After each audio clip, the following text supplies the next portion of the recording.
we want retribution. Oh yeah, we want retribution. Oh yeah, we want retribution. Oh yeah, we want retribution. Yeah, we ran out of patience. Boy, you're lost with the cold hard hatred. I can feel the vibration. Feet in the streets, it's a new sensation.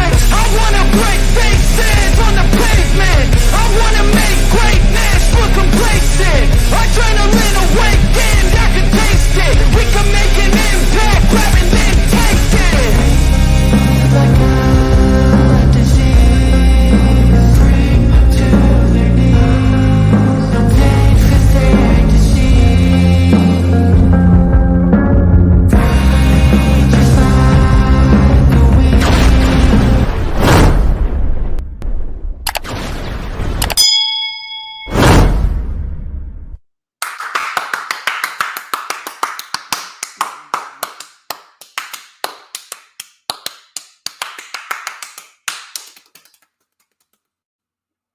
The weather is slowly but surely starting to get a little warmer.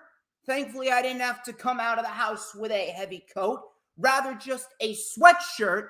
We still have a little ways to go, but hopefully spring will be upon us sooner rather than later. But until then, I think it is very, very important that I tell you that it's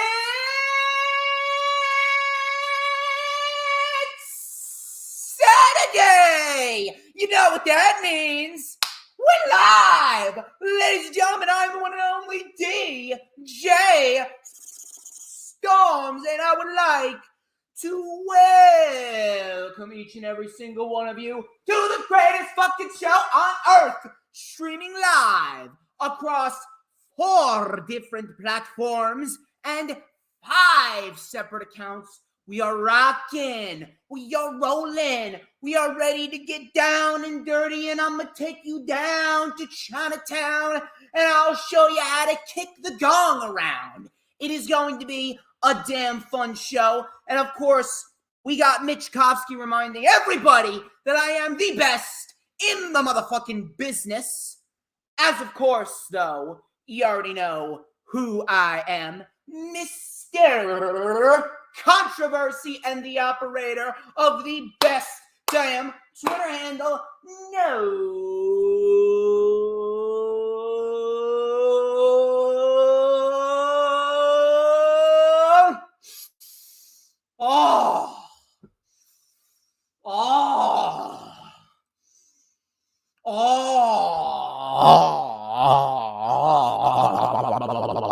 Shit. Do you smell that? Do you know what that is right there? Do you know?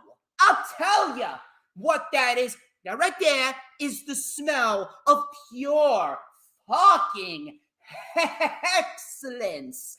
Wait for it. Wait for it.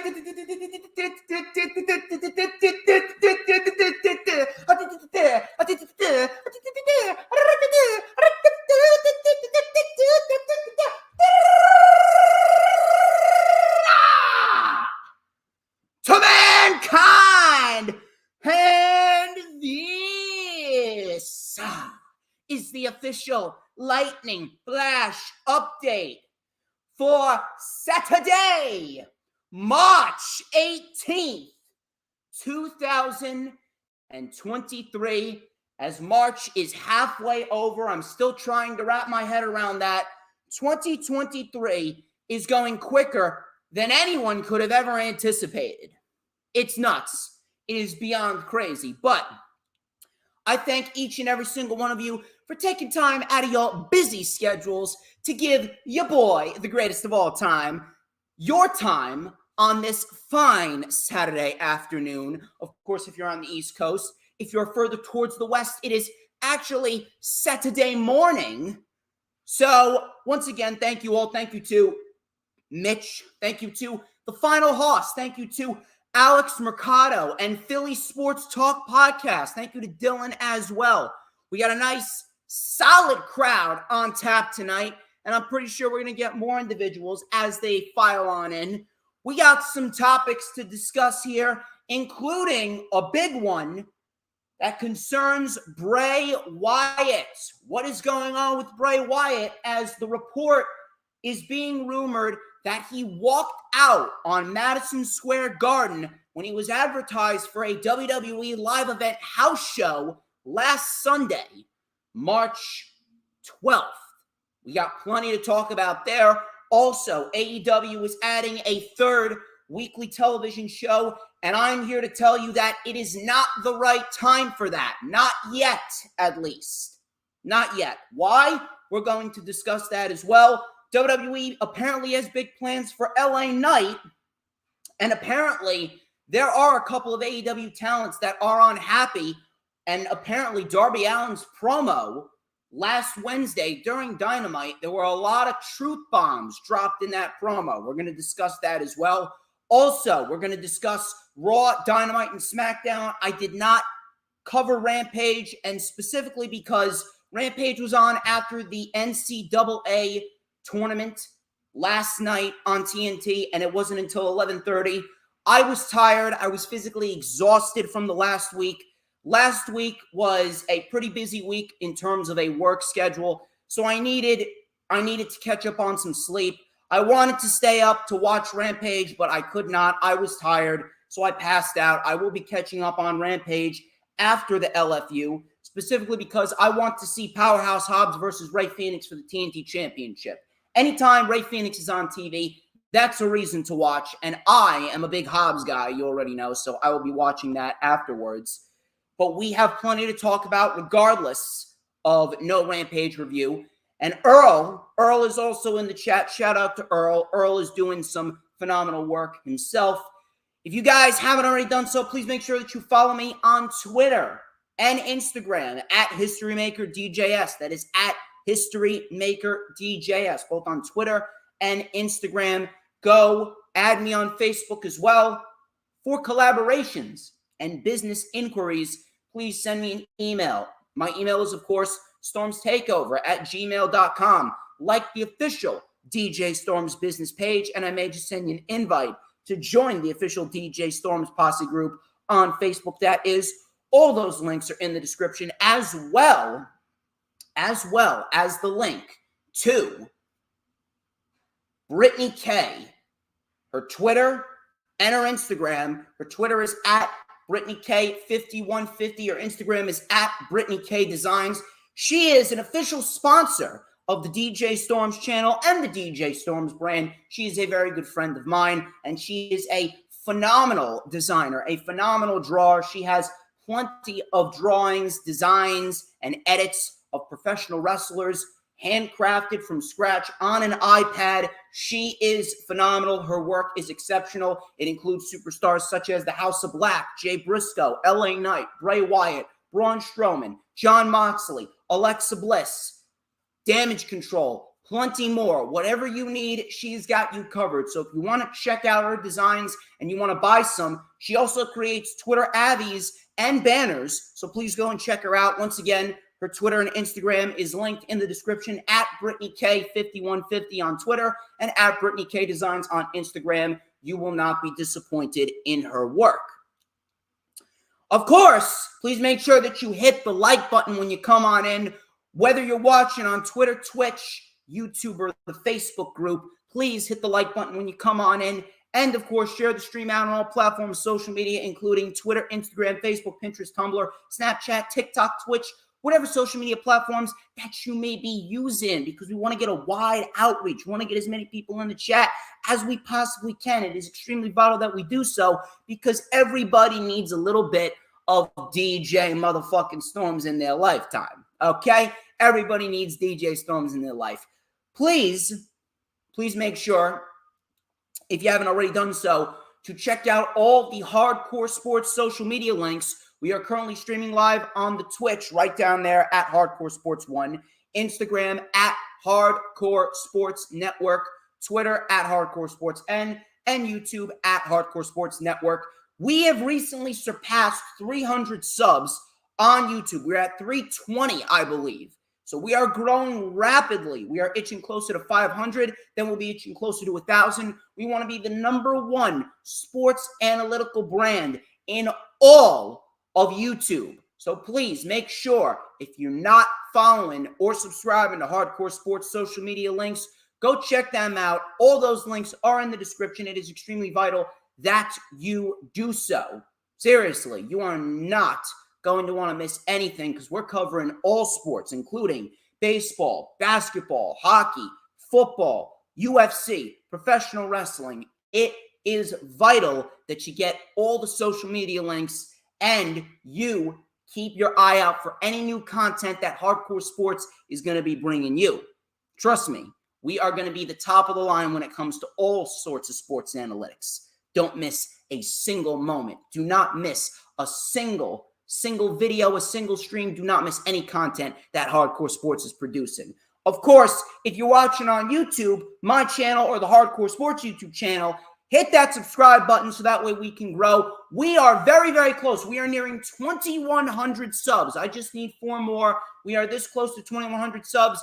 Please go and check me out. So close. 4 subs away from 2,100, and we are merely 30 subs away from 350 over on the Hardcore Sports YouTube channel. Check us out, and of course, hit that notifications bell with a huge coup de grace. That way, you will know whenever I pop up on YouTube. Because whenever I pop up on YouTube, oh, baby, it is the best time to be on YouTube. It is the only time that you will get to see this glorious sideburn chin strap combination and this beautiful, beautiful fucking mustache right here. Give me 1 second, and I'm glad that Earl's in the chat because Earl gets to witness it firsthand. We're going to light it up, this beautifully crafted, magical black ace comb. We're going to light it up right here on the stream with a little and a dash of and a whole lot of because like Campbell's chicken noodle possibilities. Oh, I am just so good. I did touch it up today. I touched it up today, shaved a little bit, put some beard balm on there to keep everything in shape. And my God, is my fucking pompadour on point today. My God, is it on point. It's always on point. What the fuck am I talking about?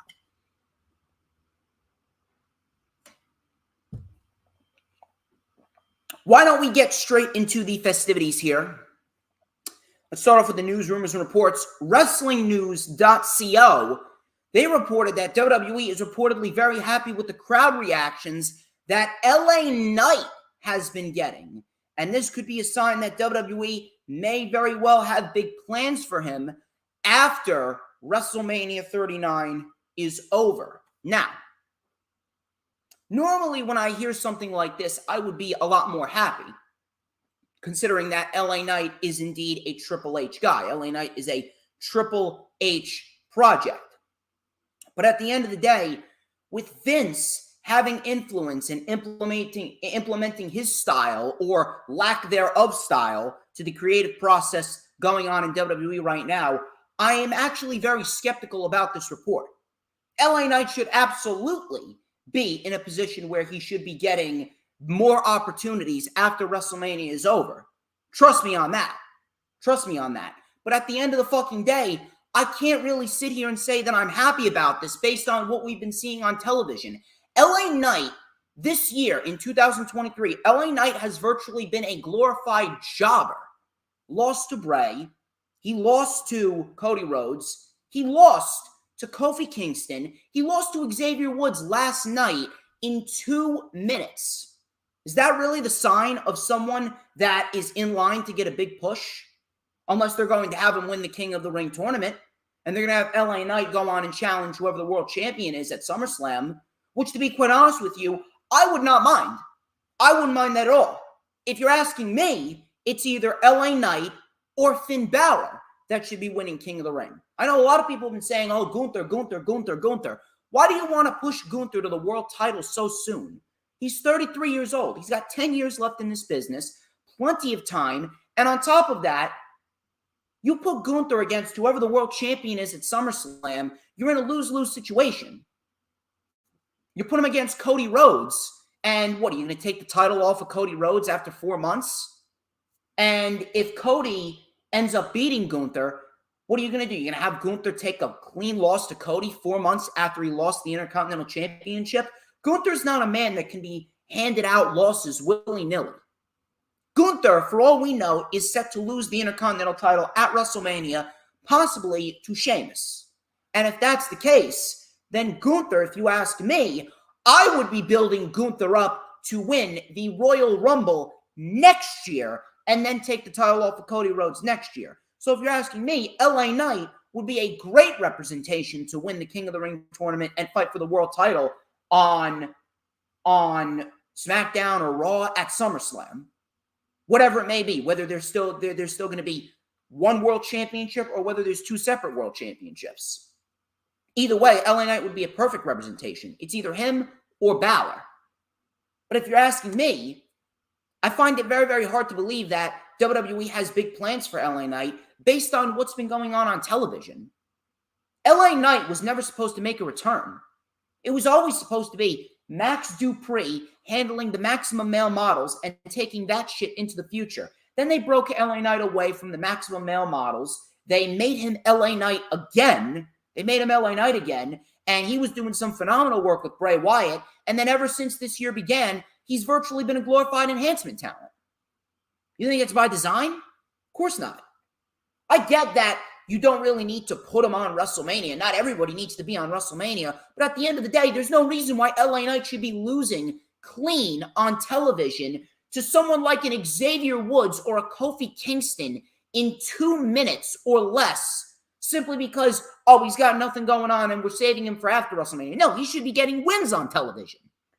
Why is LA Knight losing to Xavier Woods in 2 minutes on SmackDown? Vince McMahon. No doubt in my mind that Vince McMahon is slowly but surely sabotaging Triple H's product sooner rather than later. And I'm telling you, just like I said last week on the LFU, it feels like at any given moment, the company is sitting on a ticking bomb and it's about to explode. At any given moment, Vince McMahon is going to strike like a cobra and take back all the power that he lost. And we're going to be right back in the same position that we were in before he retired last July. LA Knight is reportedly set to get a big push after WrestleMania. I'll believe it when I see it. I would be a little bit more open to that if Vince McMahon did not infiltrate WWE headquarters and gain full control of the board of directors again. But I can't really sit here and say, yeah, I'm confident that LA Knight's going to get what he deserved. I'm not. Based on what's been happening on television. I'm not. How am I supposed to get behind LA Knight and a potential rumored push for LA Knight if he's losing on television in 2 minutes?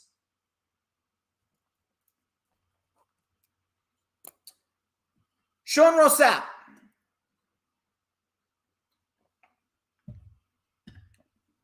Sean Rossap of Fightful, he reported that some fans should expect a lot more superstars jumping from brand to brand.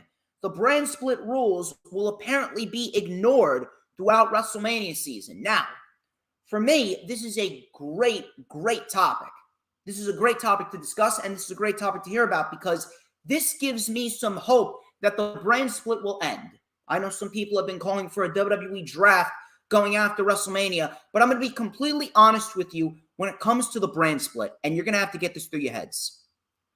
WWE is in no position to have a brand split right now. The roster is vastly different from when they first instituted the brand split back into WWE back in 2016. They had an overabundance of talent, including tag teams, women's divisions, main event players. Now, based on half of their roster, more than half their roster being released over the course of the pandemic, some of them going to AEW, some of them going to New Japan, some of them going to Impact, even with some of the superstars that Triple H brought back, WWE is in no position to have a brand split. The brand split needs to go away.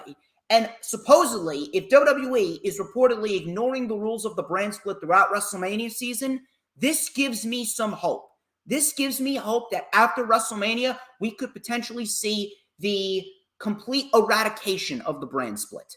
It would help Raw. It would help SmackDown. It would help the WWE product overall. WWE doesn't need the brand split. Now, I will keep you guys updated on that, but again, that is definitely something that I am very, very hopeful about going into the future. No more brand split. No more brand split. It doesn't work. WWE never embraced it. And all the pay-per-views that we see, are nothing but, they're nothing but dual-branded pay-per-views anyway. The only brand split that WWE should have is between NXT and the main roster. Similar to what AEW and Ring of Honor are. Ring of Honor is their developmental brand, and Ring of Honor is separate from AEW main roster television. Raw and SmackDown are separate from NXT. That's what we need. Speaking of AEW, apparently, according to the wrestling blog, and the wrestling blog has actually been pretty accurate with their reports as of lately. The wrestling blog, you can follow them on Twitter at wrestlingblog_.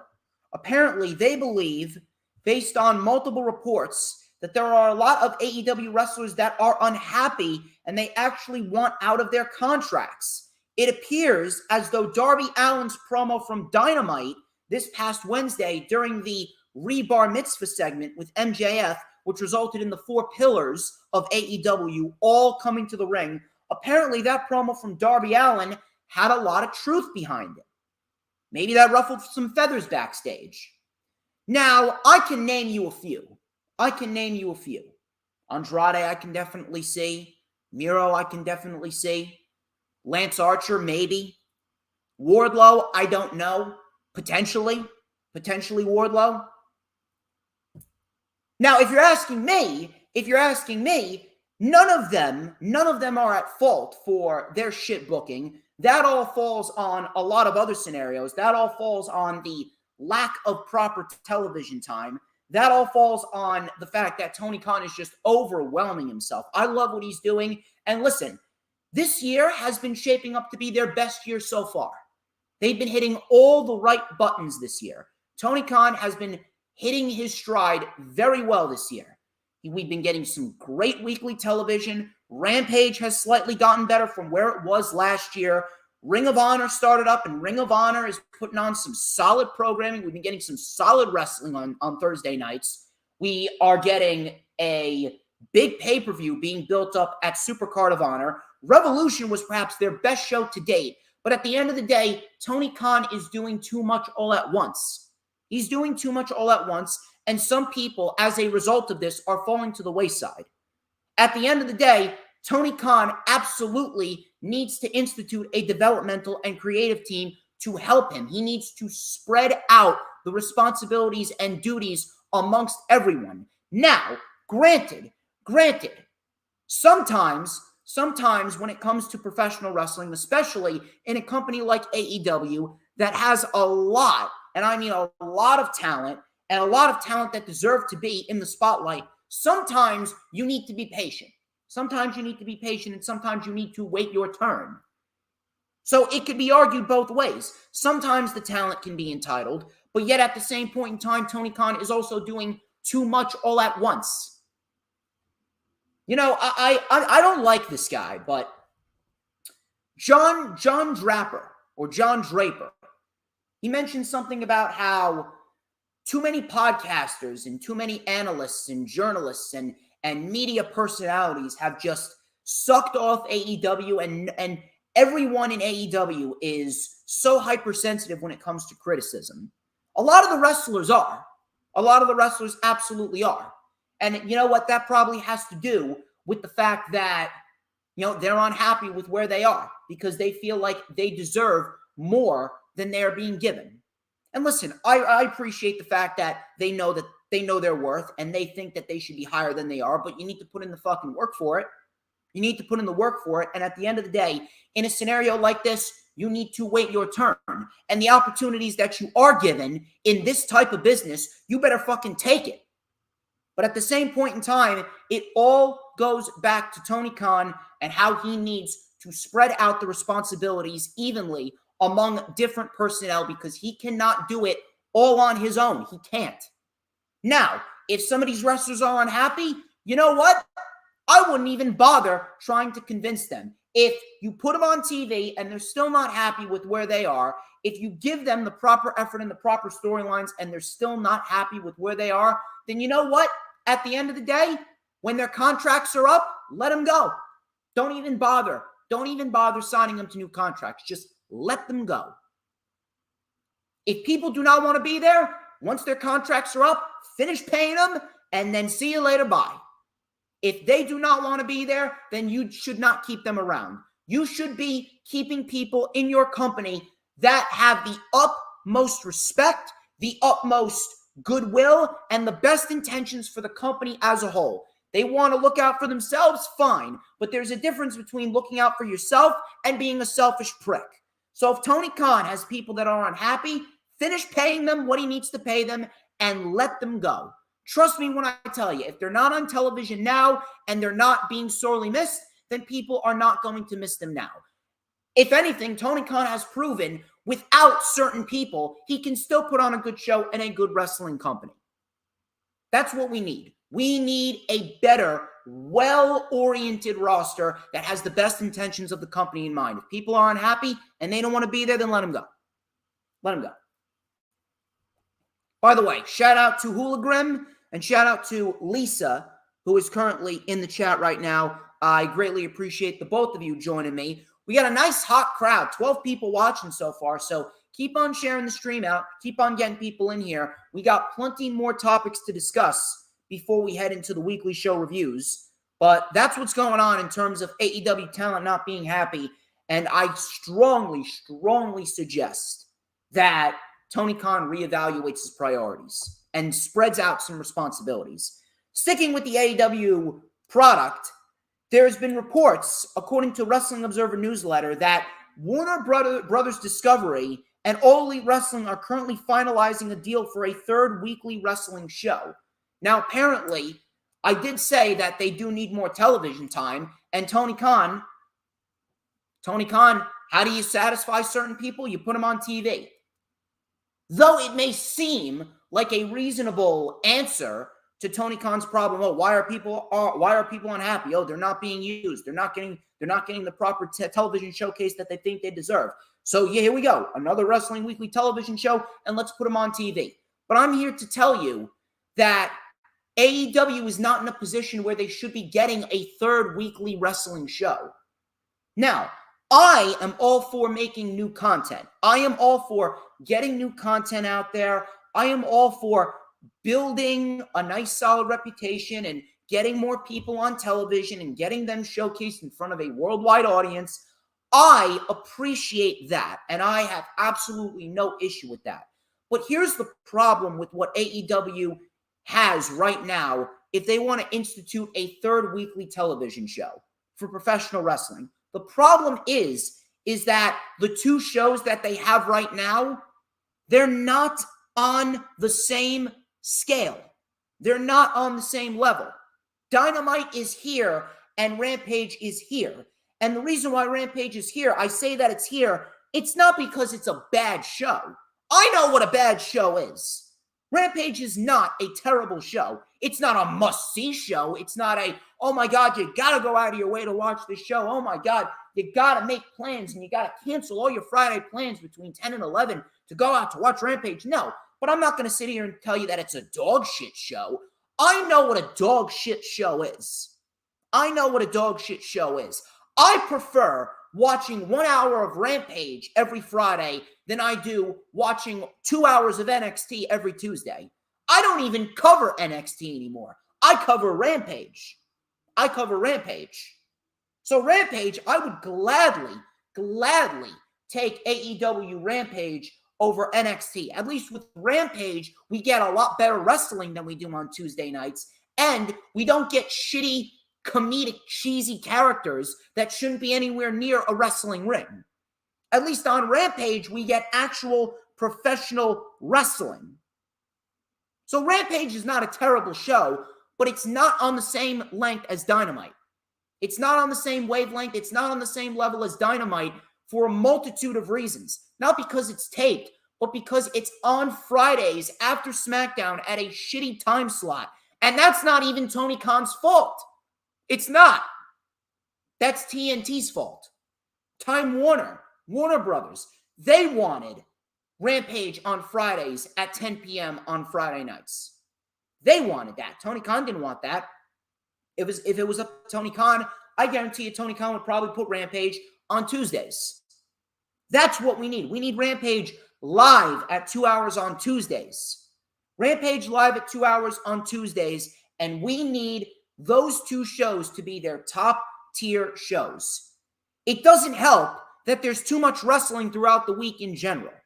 It doesn't help that there's too much wrestling throughout the week, and WWE pretty much dominates the week. Which, again, that's not Tony Khan's fault either. NXT shouldn't even be on television. If anything, NXT should be taken off of television, and NXT should be put on Peacock. NXT should be put back on Peacock. Rampage would be brilliant for Tuesdays. And if you don't really want to correlate it with NXT, put it on from 7 to 9. You don't have to put it on directly at the same time as NXT. Put it on from 7 to 9 on Wednesdays.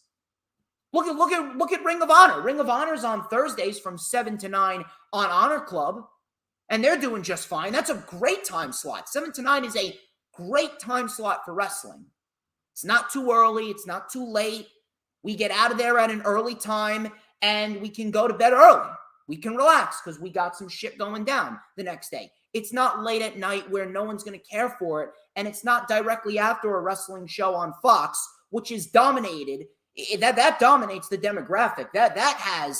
That's like legitimately one of the largest cable networks out there. That's really the only reason why SmackDown still has these big numbers. It's not because it's a great show. It's been much better, but it's not like a must-see show outside of the Bloodline stuff. But Rampage and Dynamite are not on the same wavelength.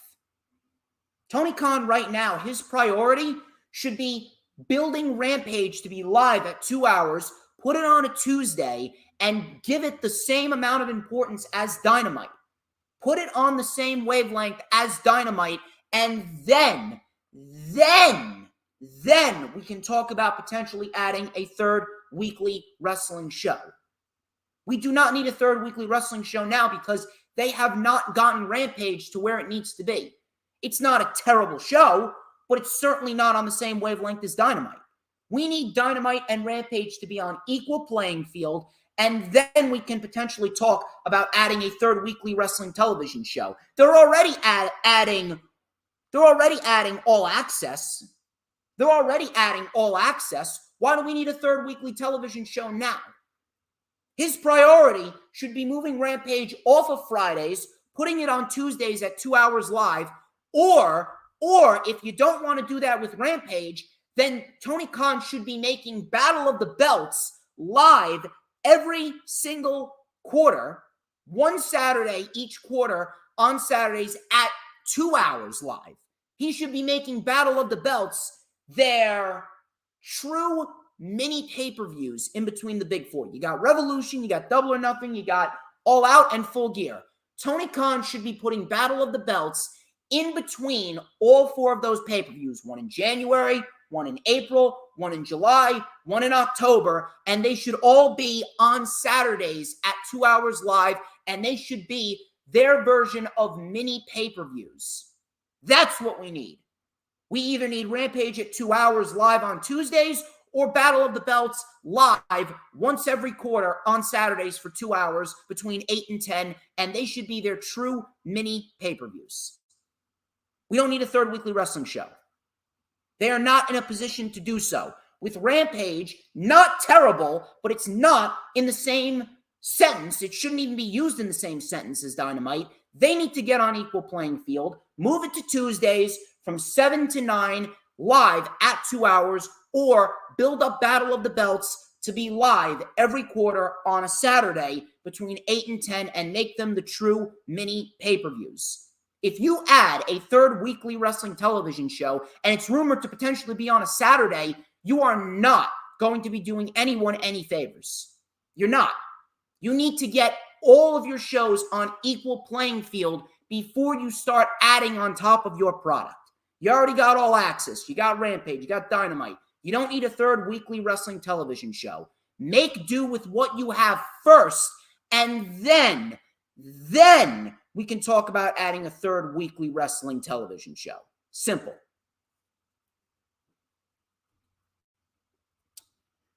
I will be keeping you guys updated as far as that goes, but those are my thoughts on that. I don't mind more content. But at the end of the day, it is not the proper time. I don't mind a third weekly wrestling television show for AEW, but it is not the proper time to do so. It's not. Get Rampage or Battle of the Belts to where they need to be first. Then you can add a third weekly wrestling television show.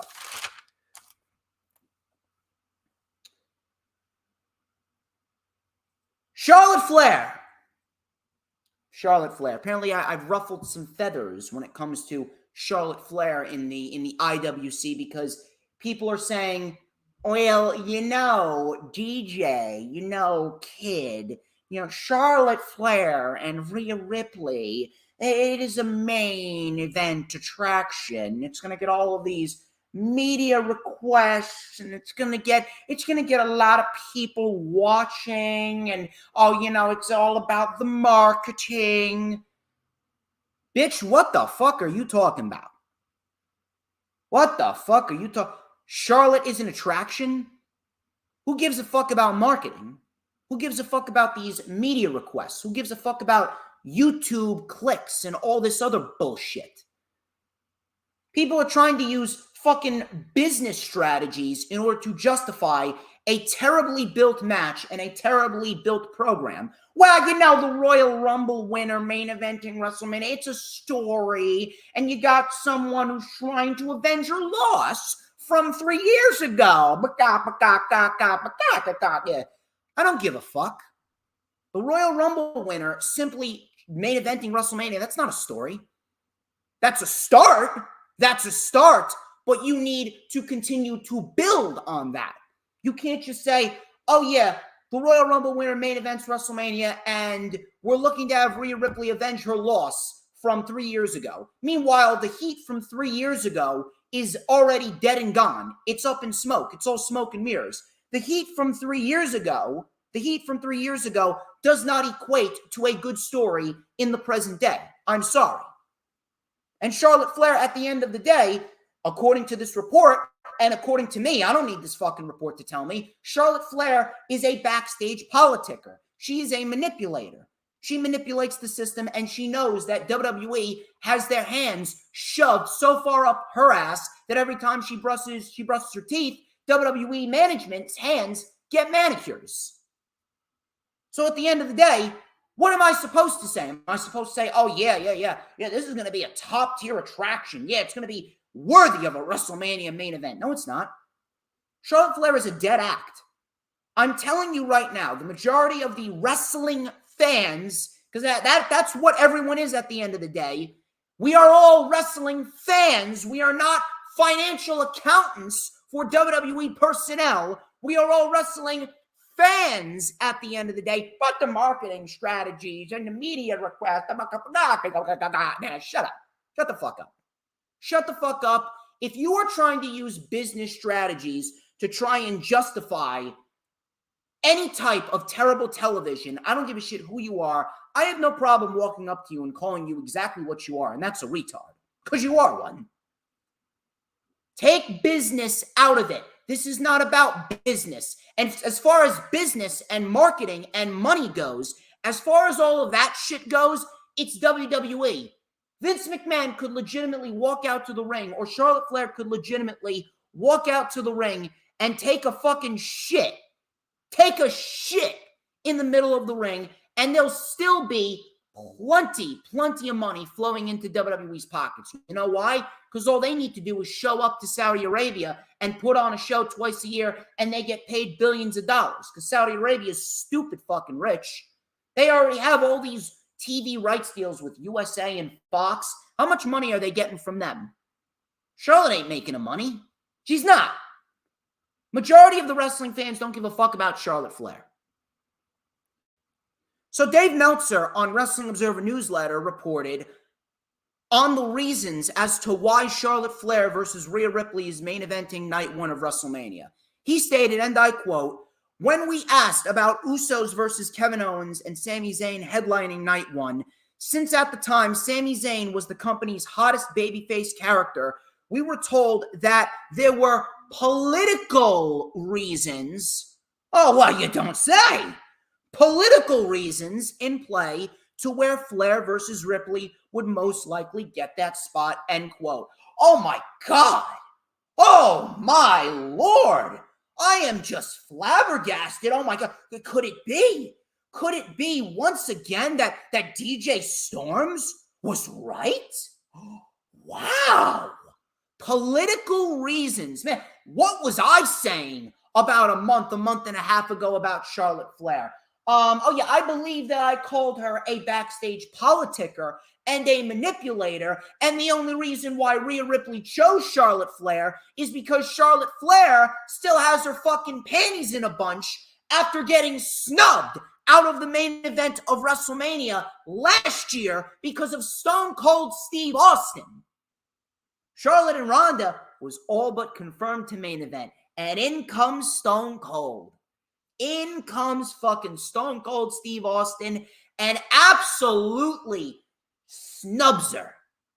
And I was sitting back there with a smile on my face, fucking laughing. Charlotte Flair still has her fucking pay. You don't think that this was eating her alive for the last year? You don't think that Charlotte Flair was being eaten alive at the fact that Stone Cold Steve Austin robbed her? Now, he didn't really rob her, but at the end of the day, robbed her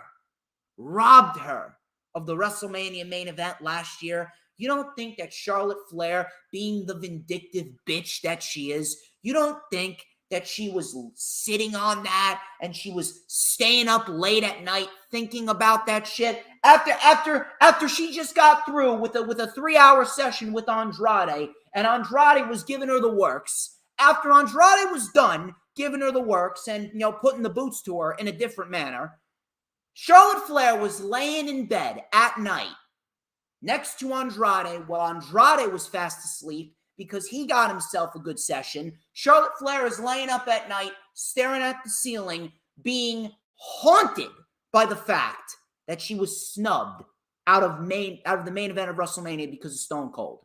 So what did Charlotte do? The moment that she comes back, Rhea Ripley was all but confirmed to win the Women's Royal Rumble. As soon as Charlotte Flair came back, she was already in WWE's office politicking and petitioning for her and Ripley to main event WrestleMania 39 night number 1. And here we are.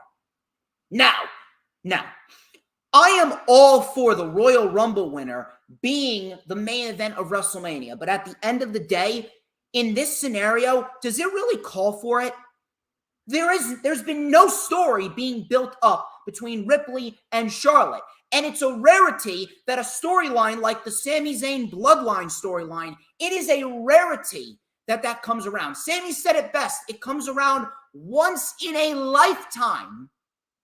This is the biggest storyline since the Yes Movement. And you are going to snub Sami, the Usos, and Kevin Owens out of the main event because of a dead act known as Charlotte Flair, and WWE can't seem to get their hands out of her ass. You are going to snub those 4 men because of Charlotte Flair's backstage politicking? Ripley and Charlotte, as great as Ripley is, it doesn't deserve to main event WrestleMania. The story just isn't good enough. I'm sorry if that pisses you off, but that's the fucking truth. It's not a top-tier attraction. It's not going to generate money. It is not going to generate interest. WrestleMania was sold out well before Charlotte Flair and Rhea Ripley was even announced for WrestleMania. And no one is watching WrestleMania. And if you are a part of a very, very, very small minority. People are interested in Kevin Owens and Sammy versus the Usos more so than this. They're interested in Dominic and Rey Mysterio. Dominic and Rey Mysterio, they have a story that calls for a main event more so than Charlotte and Rhea Ripley. Gunther, Sheamus, and McIntyre, that has barely had any build, but that match in itself deserves to main event WrestleMania more so than Ripley and Charlotte. Roman and Cody, their build has been very lackluster, but even they deserve the fucking main event. Even they deserve that. More people are interested in fucking Seth Rollins and Logan Paul than Rhea Ripley and Charlotte Flair. And Logan Paul isn't even a full-time wrestler. What do you want me to say? Charlotte Flair's gonna track it. Charlotte Flair's gonna do great marketing and all this shit. Please, cut me some slack and please spare me the fucking garbage. Please. Speaking of garbage, apparently WWE is looking to drop some superstars, talent, and staff. They're looking to drop some of those talent and staff like garbage because WrestlingNews.co reported behind their premium Patreon that we are expected to see more releases from WWE very soon. Talent and staff is currently preparing for it. Now, I'm not sure who's getting released. I can't really tell you who potentially could be on the cut list. But at the end of the day, if we're going to get some cuts like we got at the last round of cuts, we saw a lot of people get cut that weren't really all that good, weren't really all that memorable. It was mostly NXT. And the people that they cut from NXT, they were pretty much just trimming the fat that they needed to trim. Because at the end of the day, if we are being real here, Bodie Hayward and Draco Anthony, they got cut at the last round of budget cuts. Did anyone really care for them? Did anyone really care? I didn't really give a shit. And I can imagine that not many of you gave a shit either. What about some more people in NXT? You got Scripps in there. You got fucking Ikiman Jiro and fucking Quincy Elliott. Are people really going to care if those guys are cut? Now, if those guys are cut, I don't give a shit. I would not want to see anyone lose their job, but I'm not going to bat an eyelash if those guys are cut because let's be real. Those guys don't add anything to television. They don't. I'm sorry, they don't. Schism, I'm not going to give a shit. I mean, I would keep the grizzled young veterans, and I would make them Zach Gibson and James Drake again. But the other two, Rock's daughter and fucking Joe Gacy, nah, goodbye. Not because Joe Gacy is not a good wrestler, but, bye. Goodbye. So listen, if we are going to see some budget cuts from undercard talent and staff, I am not going to sit here and really complain. However, I think that it is very, very, very valid if anyone has some fears because, again, who is in charge? Vince. Vince is back in charge and he has influence. So if he had the power to make Bobby Lashley and Bray Wyatt, if he had the power to make Brock Lesnar and Omos, don't you think he should have the power to potentially release some people? If you're asking me, I would be very concerned because Vince McMahon having the influence over creative again, it is very, very possible that we could definitely see some stars that Triple H brought back. We could potentially see them get cut. I'm actually a little worried. Normally, I wouldn't be because after what happened with the last round of budget cuts, they cut a bunch of undercard scrubs that really didn't add anything to the company. But this time around is much, much different. Much different. I'll keep an eye on that going forward, but expect to see that potentially after WrestleMania. Jay White.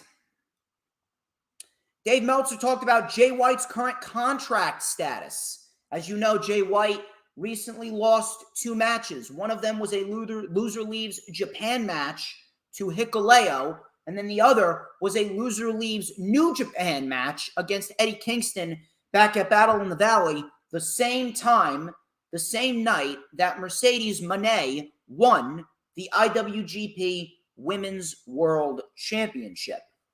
Dave Meltzer said that Jay White has currently had talks with both WWE and AEW. Someone who is familiar with the situation described it as a 50-50 chance as to where he could go. This currently is stating that he's currently weighing in on his options. So there is absolutely no confirmation when it comes to Jay White. There is no confirmation when it comes to Jay White. And to be quite honest with you, Jay White could go to either brand, either company, and he would make shockwaves anywhere. If Jay White goes to WWE, they put him on NXT because they're looking to replenish NXT and make NXT a must-see show again, then Jay White is ultimately going to be number one. He's ultimately going to be number one, and if anything, that's going to be the guy that's going to take the NXT championship from Carmelo Hayes. After Carmelo has a solid reign, Jay White is going to be taking that championship from Carmelo Hayes. And Jay White's going to run NXT for a little bit. Now, if he goes to AEW or Ring of Honor, I mean, you can make do with him there too. Maybe the storyline with Ricky Starks and Juice Robinson that they're currently doing right now, maybe that is a segue to get Jay White to AEW. Maybe we see Jay White versus Ricky Starks potentially at a Double or Nothing or potentially at a Forbidden Door. Maybe Jay White is looking to regain control of the Bullet Club since he was kicked out. Maybe Jay White is looking to almost do a little faction warfare, a little NWO, NW Wolfpack style. Maybe we see Jay White recruit other members of the Bullet Club like a Juice Robinson or a Kenta, and maybe they fight the remaining members of the Bullet Club, maybe a Chris Bay, maybe a Hikuleo, maybe a Ace Austin. Maybe we see that. But either way, they have a shoo-in storyline for AEW if they look to bring in Jay White. Jay White's going to be right there. He's going to be right there. He's going to fight Ricky Starks, and that would be one hell of a program. So it's there. It's there. It all depends on where he wants to go, what he wants to do. WWE could end up outbidding AEW, and AEW could be smarter with their money, but at the end of the day, what does Jay White want? Does Jay White want better booking and a better creative? Now, I don't know. Maybe he does get good booking in NXT. Maybe he is made the NXT champion. Maybe he is made into a major star. Who knows? Maybe Jay White gets called up to the main roster. Maybe he's fighting Cody. Who knows? Either way, there is no definite answer. There's no definite answer. It's something that I'm going to be watching very, very closely. But as of right now, there is no definite answer as to where Jay White could be headed. I would be okay with either as long as Jay White is treated okay. If he goes to NXT, like I said, he's automatically number one. If he goes to AEW, he's probably going to be in the undercard just a little bit more. Again, which one does he want? I don't know. Bray Wyatt. And my God, do we got some shit to talk about with Bray Wyatt. Or excuse me, before we get into the Bray Wyatt scenario, I have one more undercard report. Apparently, Roxanne Perez does have a legit injury. Now, if you guys are unaware, if you watched NXT 2 weeks ago, after Roxanne Perez lost to Meiko Satomura at Roadblock, apparently she fainted, and that was a callback angle to what happened with Shawn Michaels and Owen Hart on Monday Night Raw in 1995 after Shawn Michaels fainted after a match with Owen Hart. Now, that was an angle. And it was not legit. The fainting was not legit, but apparently Dave Meltzer reported that Roxanne Perez dropped the NXT Women's Championship, and Shawn Michaels this past Tuesday stripped her of the NXT Women's Championship, and they made a ladder match to crown a new champion at Stand and Deliver. Apparently, the scenario with her fainting after the match was indeed an angle, but she is legit dealing with an injury. It is an undisclosed injury. Nothing has been specified, and it has not been revealed as to how long she will be out. Could be weeks, could be months. I am not sure what's going on, but apparently she did not drop the NXT Women's Championship per storyline. She dropped it because she is legitimately hurt. I don't know what it is. To be quite honest with you, it is not really any of our business. The only thing that I can hope for is that she makes a speedy recovery, and it's not too serious. But at the end of the day, look, they had to take it off her because of a real-life injury. I get it. She was good enough to do the match with Mako, but I don't know. It's kind of a little bit hard for me to decipher what exactly is going on. If she was good enough to do the match with Mako, but she wasn't good enough to continue on and to Stand and Deliver, I don't know. If anything, if you needed to have her drop the title at Stand and Deliver, I would have done that if she was willing to do it. But apparently, the injury was serious enough to where she needed to drop the title and she needs to spend some time at home. I don't know. But apparently that's why she dropped the NXT Women's Championship, specifically because she is dealing with a legit undisclosed injury. How long will she be out? I don't know. I can only hope that she gets back as quickly as possible because she is a very integral part of the women's division and she's a big proponent in the future of WWE Women's Wrestling.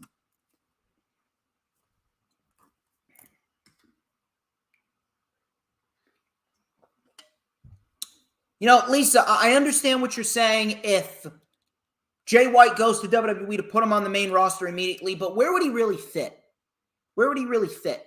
Would you rather him go to NXT and be NXT champion within 5 months and him run that brand for a little bit as its top-tier champion to try and help out NXT? Or do you want him to go to the main roster and start off in the undercard? We all know that Jay White's a main eventer, but let's be real. Cody should win the world title, and no one should be beating Cody. Cody should be world champion for the next year until Gunther is ready to take that title off of Cody.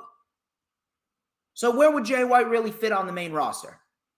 I don't see him winning the Intercontinental title because Sheamus is going to hold that. I don't see him winning the United States Championship. Maybe he could. Maybe it's Jay White versus Austin Theory at SummerSlam. I don't know. But I would much rather him go to NXT to try and help out that brand. Let's be real. NXT needs help. They need a lot of help. You already got Dragon Lee in there. You already got NXT Stand and Deliver shaping up to be one hell of a show. If you're asking me, I would put him there just so that way it is much better in the long run for NXT. That's just me, though. Now we can get into Bray Wyatt.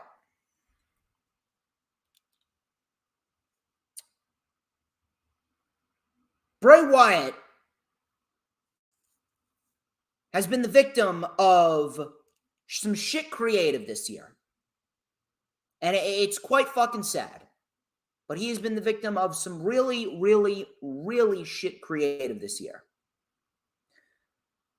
Now, I'm not sure how true this is, but if you're asking me, I absolutely believe it.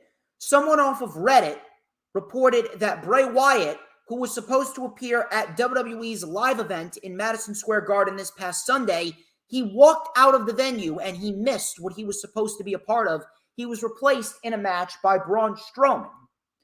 Fightful, they came forth into the fray on social media and they stated that Bray Wyatt's walkout on MSG was not due to a creative difference. It was apparently due to an undisclosed physical issue. Now, normally, I would be open to believing that it's from a physical issue, but I have a question here. What exactly is wrong with him physically? When have we been seeing him wrestle? He's only wrestled twice in the last 7 months since he's been back. He's only wrestled one live event in MSG at the end of December, and then a 5-minute match at the Royal Rumble with LA Knight in the Pitch Black match. He's wrestled 2 matches. What exactly happened? He hasn't wrestled at any point in time in the last month and a half, but yet he's dealing with a physical issue? What, just because Fightful said it? Just because Fightful came forth and said, oh yeah, it's a physical issue, that means that he's automatically dealing with a physical issue? What is it? Why is it not being disclosed? I understand that really his private life is his private life, but again, what the fuck is it? Why did he just walk out? Why didn't you just use him in terms of an on-screen appearance? Why couldn't he have just come out to address the crowd in a promo? He didn't have to get physical. Why did he leave? If you're asking me, everything about this entire scenario, and I don't give a shit who the fuck you are, I don't give a shit who the fuck I piss off, every single thing regarding Bray Wyatt, it all points to Vince McMahon. Everything. Can you imagine Bray Wyatt coming back and developing this storyline and going into a feud with LA Knight and us getting some great promos with LA Knight and Bray Wyatt? Can you imagine Bray coming back wanting to finish the chapter of his WWE life on his terms? And legitimately, 3 months into his return, Vince infiltrates WWE, takes back power, and ever since 2023 began, Bray Wyatt has been nothing but a cheesy fucking horror act. It's sad. It's honest to God sad. Why exactly do we need all this Firefly Funhouse bullshit? Why have we not gotten any fucking clues as to who Uncle Howdy is, where this is going, what he's going to do? Nothing about the Wyatt Six. I've been hearing all this shit. Wyatt Six. Where are they? The storyline with Alexa Bliss was dropped. Apparently, they're not even using Alexa Bliss anymore. She hasn't been seen since the Royal Rumble. Now, I'm not complaining because Alexa Bliss fucking sucks, but if you were going to make her a manager in the Wyatt Six, I certainly wouldn't have minded that. You got Bray Wyatt coming out there talking in riddles. We have not gotten anything, any clues whatsoever as to who Uncle Howdy is, as to what's going to happen with Wyatt, what's going to happen with the Wyatt Six. He's been doing nothing but talking, and we got a 5-minute disappointment of a match at Royal Rumble. And the funny thing about it is, the match itself was actually shaping up to be pretty decent, and then it just ended. A fucking table spot and a kendo stick was all that match was. A table spot and a kendo stick. Meanwhile, if you would have given them 10 to 15 more minutes, maybe they could have produced something somewhat decent. But no, you decided to end it in 5 minutes, and the Raw Women's title match with fucking Alexa Bliss and Bianca Belair ended up going longer than the match with Bray Wyatt and LA Knight. On what fucking planet does that make any sense? You're telling me that this is not Vince? You're telling me that after everything that we've seen, not just with Bray Wyatt, Brock Lesnar, Omos, shorter wrestling matches on television, LA Knight is losing in non-title matches. Then you got fucking Bray Wyatt and Bobby Lashley, the Firefly Funhouse shit, the DQ finish at Elimination Chamber with Brock Lesnar and Bobby Lashley. Look at the build that we've seen towards Asuka and Bianca Belair and Rhea Ripley and Charlotte. The 2 women's title matches have been 2 of the worst built-up programs going into WrestleMania. I can't even believe that I'm saying this, but Brock Lesnar and Omos has been better built up going into Mania than both of the women's title programs. You see what's wrong with that picture? You got Asuka fucking spitting up black gunk and then blue gunk, and then the next week she's spitting up green gunk. What the fuck are they doing? Is she fucking, what's that fucking, What's that fucking can? Is she fucking spitting up juicy drop pop liquid? What is she spitting up? What are they doing? You got Asuka spitting juicy drop pop. What's that fucking commercial with juicy drop pop? Uno mas. She's fucking spitting up juicy drop pop liquid and fucking candy that's gonna give you diabetes and all this shit.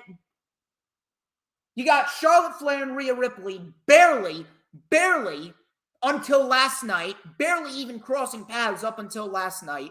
Rhea Ripley has mainly been the love interest of Dominic, and Dominic and Ray, they've had more of a build-up going into WrestleMania. You're telling me after all of that shit, and then the shit with Bray Wyatt, with the pitch black match, the lack of professional wrestling, the feud and the program being built up with Bobby Lashley, Firefly Funhouse shit. You're telling me that is Triple H? No. Bray Wyatt started out with so much promise, and as soon as 2023 hit and we got the news of Bray Wyatt legitimately wasn't even at SmackDown on January 6th of this year. January 6th of this year. Bray Wyatt walked out. He wasn't even at the venue. Why? Because earlier in the day it was announced that Vince took over. You don't think that has a coincidence? You don't think that has correlation to this? I am telling you right now, everything that we've seen with Bray Wyatt, it all revolves around Vince. It all revolves around Vince. And I honestly feel bad for him. I do. Think about Bray Wyatt coming back after a year and a half away. Finally coming back. And he's in a program with LA Knight, and we're getting great promos, and we're getting little tidbits of information as to who Uncle Howdy could be and where this could lead to. And then as soon as 2023 hits, everything just goes to shit because of Vince. I honestly feel bad for Bray.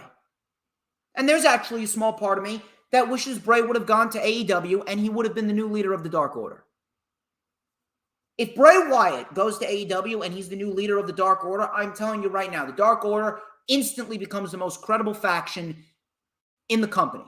And Bray Wyatt giving his star power to the Dark Order, how great would that be? Think about how great a trio of Bray Wyatt, Evil Uno, and Stu Grayson would be. Think about the matches that we could see between the Dark Order with Bray Wyatt as its leader, and you see the Dark Order versus the Elite, the Dark Order versus the Blackpool Combat Club, the Dark Order versus the House of Black, the JAS, the Embassy, AR Fox and Top Flight. Think about the Death Triangle. Think about how great it would have been. But he chose to go to WWE, and you know what? He made the choice because of Triple H taking over and Vince McMahon finally hanging it up. Vince McMahon was the reason for Bray Wyatt's departure. Vince McMahon was the reason for Bray Wyatt's fall from grace. It wasn't Bray's fault. Everything about Bray Wyatt screams creative mastermind. He was a creative mastermind, and he still is. He's a very good wrestler too. And we've seen him put on some great matches, but WWE and the shit creative, specifically from Vince, they have done everything to prevent Bray Wyatt from going out there and doing what he does best, and that is going out there and wrestling. They have done everything to shun away from professional wrestling when it comes to Bray Wyatt, and it's honestly pathetic. I feel bad for him. I honestly feel bad for Bray Wyatt after everything that he's gone through, being fired, losing his best friend, going through all this bullshit, not knowing where he may end up, not knowing what direction his life was going to go in. He makes his return to WWE. He goes into a fantastic program with LA Knight. 2023 hits. Vince McMahon shows up, and everything just falls to shit. His entire kingdom crumbles around him.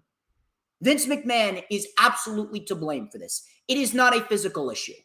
I'm telling you right now, unless I hear it from Bray himself, and even then, I'd still be questioning it, because at the end of the day, there is no way that Triple H or Bray Wyatt would allow this Firefly Funhouse shit with Bobby Lashley to resurface, and there's no way that Triple H or Bray Wyatt would allow that pitch black match at the Royal Rumble with LA Knight to go as it did.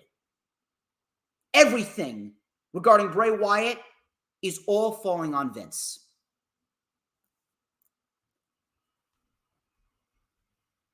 It's sad, man. It really is sad. I can only hope and pray that he's okay. I can only hope and pray that his mental health does not take a huge hit because of what's going on with Vince.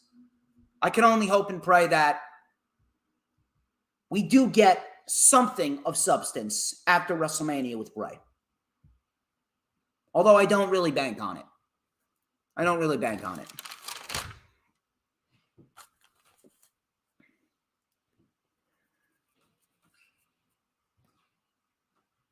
So, those are the news, rumors, and reports.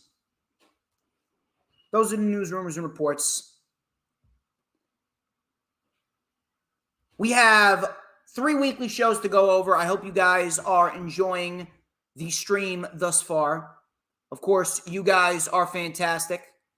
You are the reason why I'm doing what I'm doing. You are fantastic. All of you. Thank you to Lisa. Thank you to Philly Sports Talk Podcast. Thank you to the Final Hoss. Thank you to DD. Thank you to Hula Grim. Thank you to Lisa. We got plenty more material to dissect, and we're going to get straight into the Raw review. Monday Night Raw. Monday Night Raw continues to be lackluster. And once again, Monday Night Raw, Vince. Look at the format of Monday Night Raw and what Monday Night Raw has been doing. Everything about it screams Vince. Everything. So on Monday Night Raw, Edge kicked off the show. This was actually one of the better highlights of Raw. Edge soaked in the love. He says, "You know why I'm here. Finn, get out here so we can finally be done with this." So Finn came out with the Judgment Day. Finn said, "Spit it out, Edge," and said, "I came here to end this. But you know what? I would come down there and beat the hell out of you, but you'll just sick Lurch, Pugsley, and Wednesday on me." So, little dig at the Addams family right there with Judgment Day.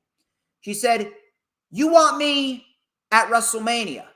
You got your match, but you're going to hear my terms. You're going to hear my words, and you're going to hear what I have to say.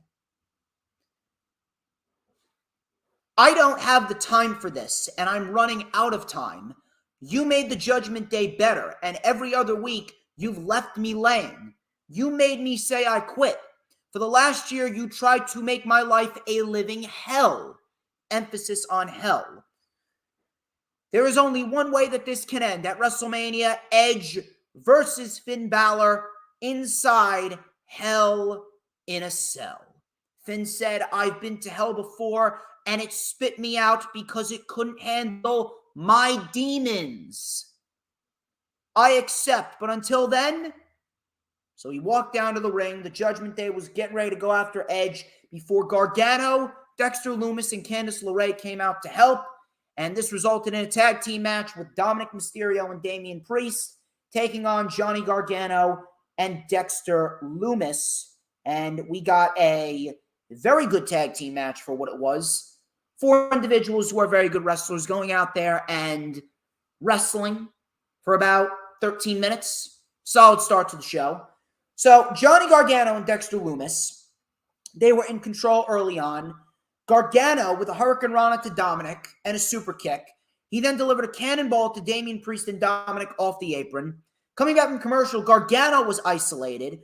Dominic with the 3 amigos, that got a 2. We had a slingshot spear by Gargano, tagged to Lumis. Lumis took it to Damian Priest. Spinebuster to Priest and to Dominic. Bulldog to Dominic. Back suplex, kip up, leg drop on Priest for a 2. I love that move by Dexter Lumis, by the way. Candice LeRae stopped Dom dead in his tracks. So Rhea then dropped Candice. Loomis stood face-to-face with Ripley before Priest caught him with a clothesline, tagged the Dom, frog splash, Gargano saved it, super kick to Priest, tope suicida, sending Priest into the desk. Dom then saw that Rey Mysterio was at ringside because Rey came out to support Gargano and Loomis.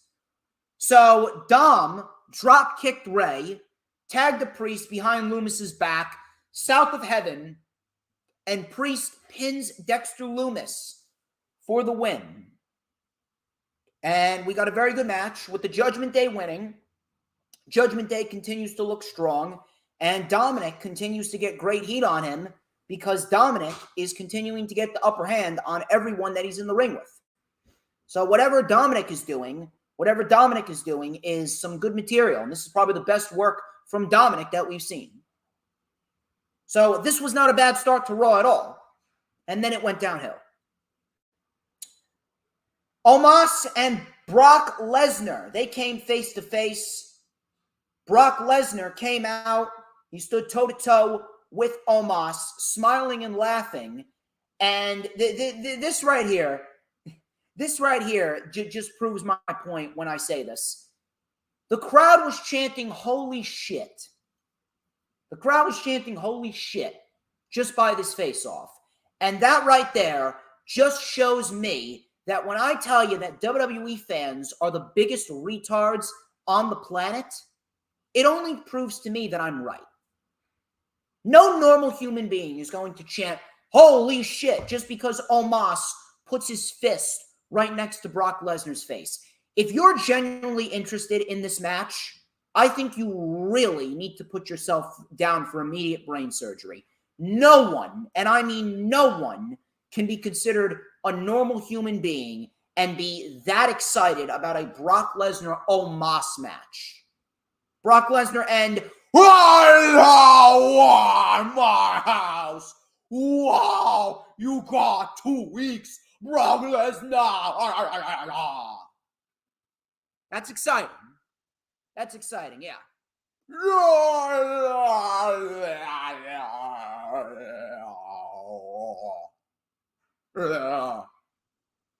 Sound like fucking a retarded Frankenstein.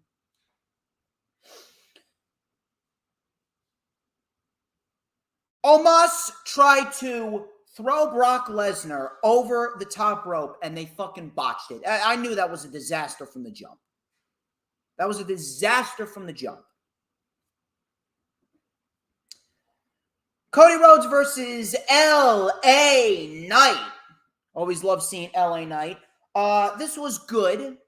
Good. Not bad whatsoever. The more LA Knight on television, the better. However, I just can't help but feel that Vince McMahon has his hands all over LA Knight. Because Vince never had the intention of bringing back LA Knight. He never did. Why is LA Knight on television losing? Why are you bringing him over to Raw to lose to Cody Rhodes? Why? Makes no sense. It's a good match, but why is he losing to Cody? What's the purpose of him losing to Cody? All you're doing is decreasing his credibility. All you're doing is decreasing his credibility. And that I am not a fan of whatsoever.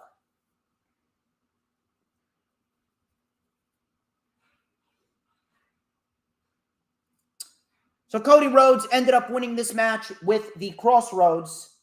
Afterwards, Cody took the mic, and finally, we got something of substance with Cody Rhodes. So Cody, he took the mic, and he said, "You know, if I want to stand side by side with Sami Zayn or Kevin Owens, then I will do so.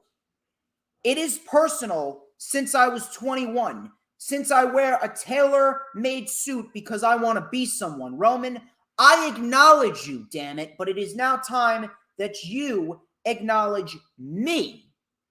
So Cody said, "I grew up thinking I was a prince, but I had never had a crown. I never had a crown for me. But on April 2nd, When the sun goes down, it will also go down on Roman's generational run. Every single person who has followed me on April 2nd, I pin you. And on April 2nd, I become the first Rhodes to say that he is the undisputed heavyweight universal champion. And when he's cut this promo, all I could think about is, finally, Cody Rhodes finally showing some teeth. I don't know how long it took, but you know what? Better late than never. Finally, Cody Rhodes showed some teeth. We need more of this shit, and we need more of this shit ASAP. This is the type of shit that is going to continue to make Cody Rhodes look credible against Roman Reigns. We need more of this. Elias versus Bronson Reed. Reed just absolutely bulldozed Elias. Tsunami splash for the win. But here's the one thing I want to bring to everyone's attention when it comes to this match. Is anyone else concerned that there's no plans for Bronson Reed? Bronson Reed came into the WWE legitimately 2 weeks before Vince McMahon infiltrated WWE again. I don't know about you, but I am genuinely concerned. I am legitimately concerned that we could very well see Bronson Reed on the cut list. Because what is he doing? He's doing nothing. He's not going to win the U.S. title. He's not going to win the Intercontinental title. What are the plans for Bronson Reed? He's just sitting there doing nothing. He had a great showcase in the Elimination Chamber, and that was it. We need plans for Bronson Reed ASAP. We need solid plans and a future major program ASAP. Austin Theory, he took on Angelo Dawkins. This was a pretty decent match right here. Dawkins showing to everyone that he is very good in the ring. The spinning back elbow, stinger splash, and the silencer for a 2. Theory ended up getting the win, a vicious forearm to Angelo Dawkins, and then the A-Town down. He then locked in the STF on Angelo Dawkins in the ring before Ford came out to save him. And apparently, we're getting Montez Ford versus Austin Theory next week, which I do not have a problem with whatsoever. And I'm very much looking forward to Austin Theory versus John Cena at WrestleMania. That should be one hell of a fucking match. Rey Mysterio. He came out to address the crowd after his announcement that he will indeed be joining the WWE Hall of Fame. He is the first inductee. Rey Mysterio talked about celebrating 20 years, and now the WWE Hall of Fame. This is an award made for us, from the people that helped build up my career. This award is for all of us. So Dominic then came out, and he congratulated Rey very sarcastically, might I add, very sarcastically. I hope it was worth it, and you earned that honor at the expense of me. You choose all of these strangers instead of being there for your kids, and I went all those nights without a father. You ditched me for WrestleMania. I turned 16, and all my friends got Mercedes, and you got me a BMW, and it wasn't even an M Series. I see you for what you truly are, a sad, ugly excuse for a father. No, an excuse for a man. But don't worry, said Dominic. I am going to allow you to enjoy your Hall of Fame weekend, but I'm going to make it a little bit more sweet. I challenge you to a match at WrestleMania. Rey then said, No, I'm not going to fight my own son because I still love you and I always will. There will be no match at WrestleMania. Dom then was trash-talking Rey as he was walking away. Mr. Hall of Fame, do what you always do. Run away from Raw. Run away from your family and me. The only thing that you taught me is what not to be. I'm liking what Dom is doing. I'm really liking what Dom is doing. Dominic Dominic may be one of my favorite acts in all of WWE right now. I love when he shits on Rey Mysterio. I think it's great. I think the heat that Dominic gets is phenomenal. He may be my favorite act in all of WWE on Monday Night Raw, outside of Sami Zayn. So after that, we got Seth Rollins versus Baron Corbin. Really nothing of substance. It went 3 minutes. Miz tried to get involved. Seth Rollins launched himself off the Miz into a stomp on Corbin for the win. And next week, we got Seth Rollins and Logan Paul face-to-face confrontation. Chad Gable, he found Otis shooting with the Maximum Male Models, or Otis, as the Maximum Male Models are calling him. Fucking stupid. The only good part about this is the fact that Chad Gable is going to be on his own as a singles guy. Meanwhile, Otis, he's going to be left with the Maximum Male Models. He's going to be left with the fucking retards. The Maximum Male retards. I really wish they would bring back Tucker.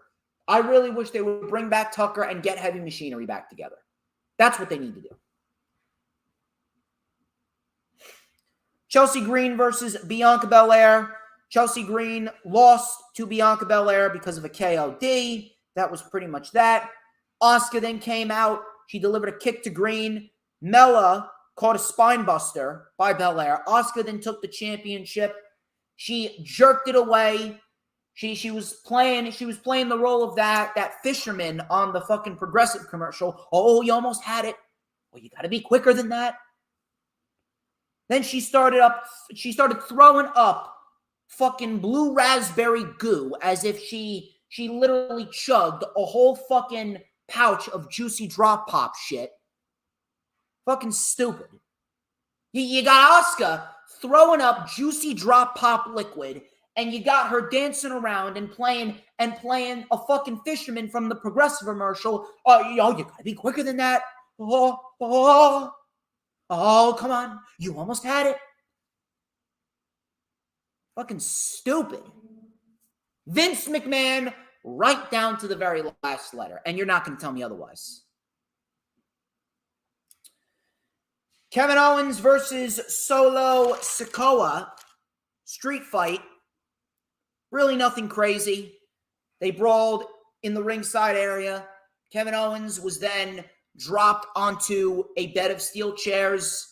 The fight spilled up the ramp, and they were brawling into the back before the Usos came in and double super kicked them. Back in the ring, Usos with one more set of double super kicks. Solo with a Samoan spike. And the Bloodline, they take the victory, and they leave Kevin Owens in the ring laying. And this was all a setup for what was to come on Monday Night Raw. And Monday Night Raw continues to be nothing more than a 3-hour extension of SmackDown, and not in a good way.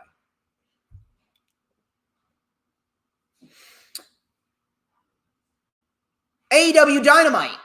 I'll tell you what was not a mid-extension. Dynamite was great this past Wednesday. Dynamite, probably one of the best Dynamites of the year. They've really hit their stride with AEW Dynamite. And Dynamite, they are building very nicely towards Double or Nothing. MJF kicked off the show for his bar mitzvah. He brought out 4 women in tight black dresses. Of course he did. He's MJF. He shit on Bret Hart because they were in Winnipeg. He said, I've always been a Shawn guy. He was much better. So he sat in his birthday bar mitzvah chair. He said, I lost my V card, and it was sick, dude. And when I tapped out your boy Brian, not only to retain my world title, I became Iron Man. Hit the music. So he brought out these servants, and they tossed around the bar mitzvah chair. All of a sudden, Jungle Boy interrupted. Crowd was singing his theme song, Tarzan. But by the way, Jungle Boy has one of the best theme songs in all of pro wrestling. Jungle Boy's theme song is great.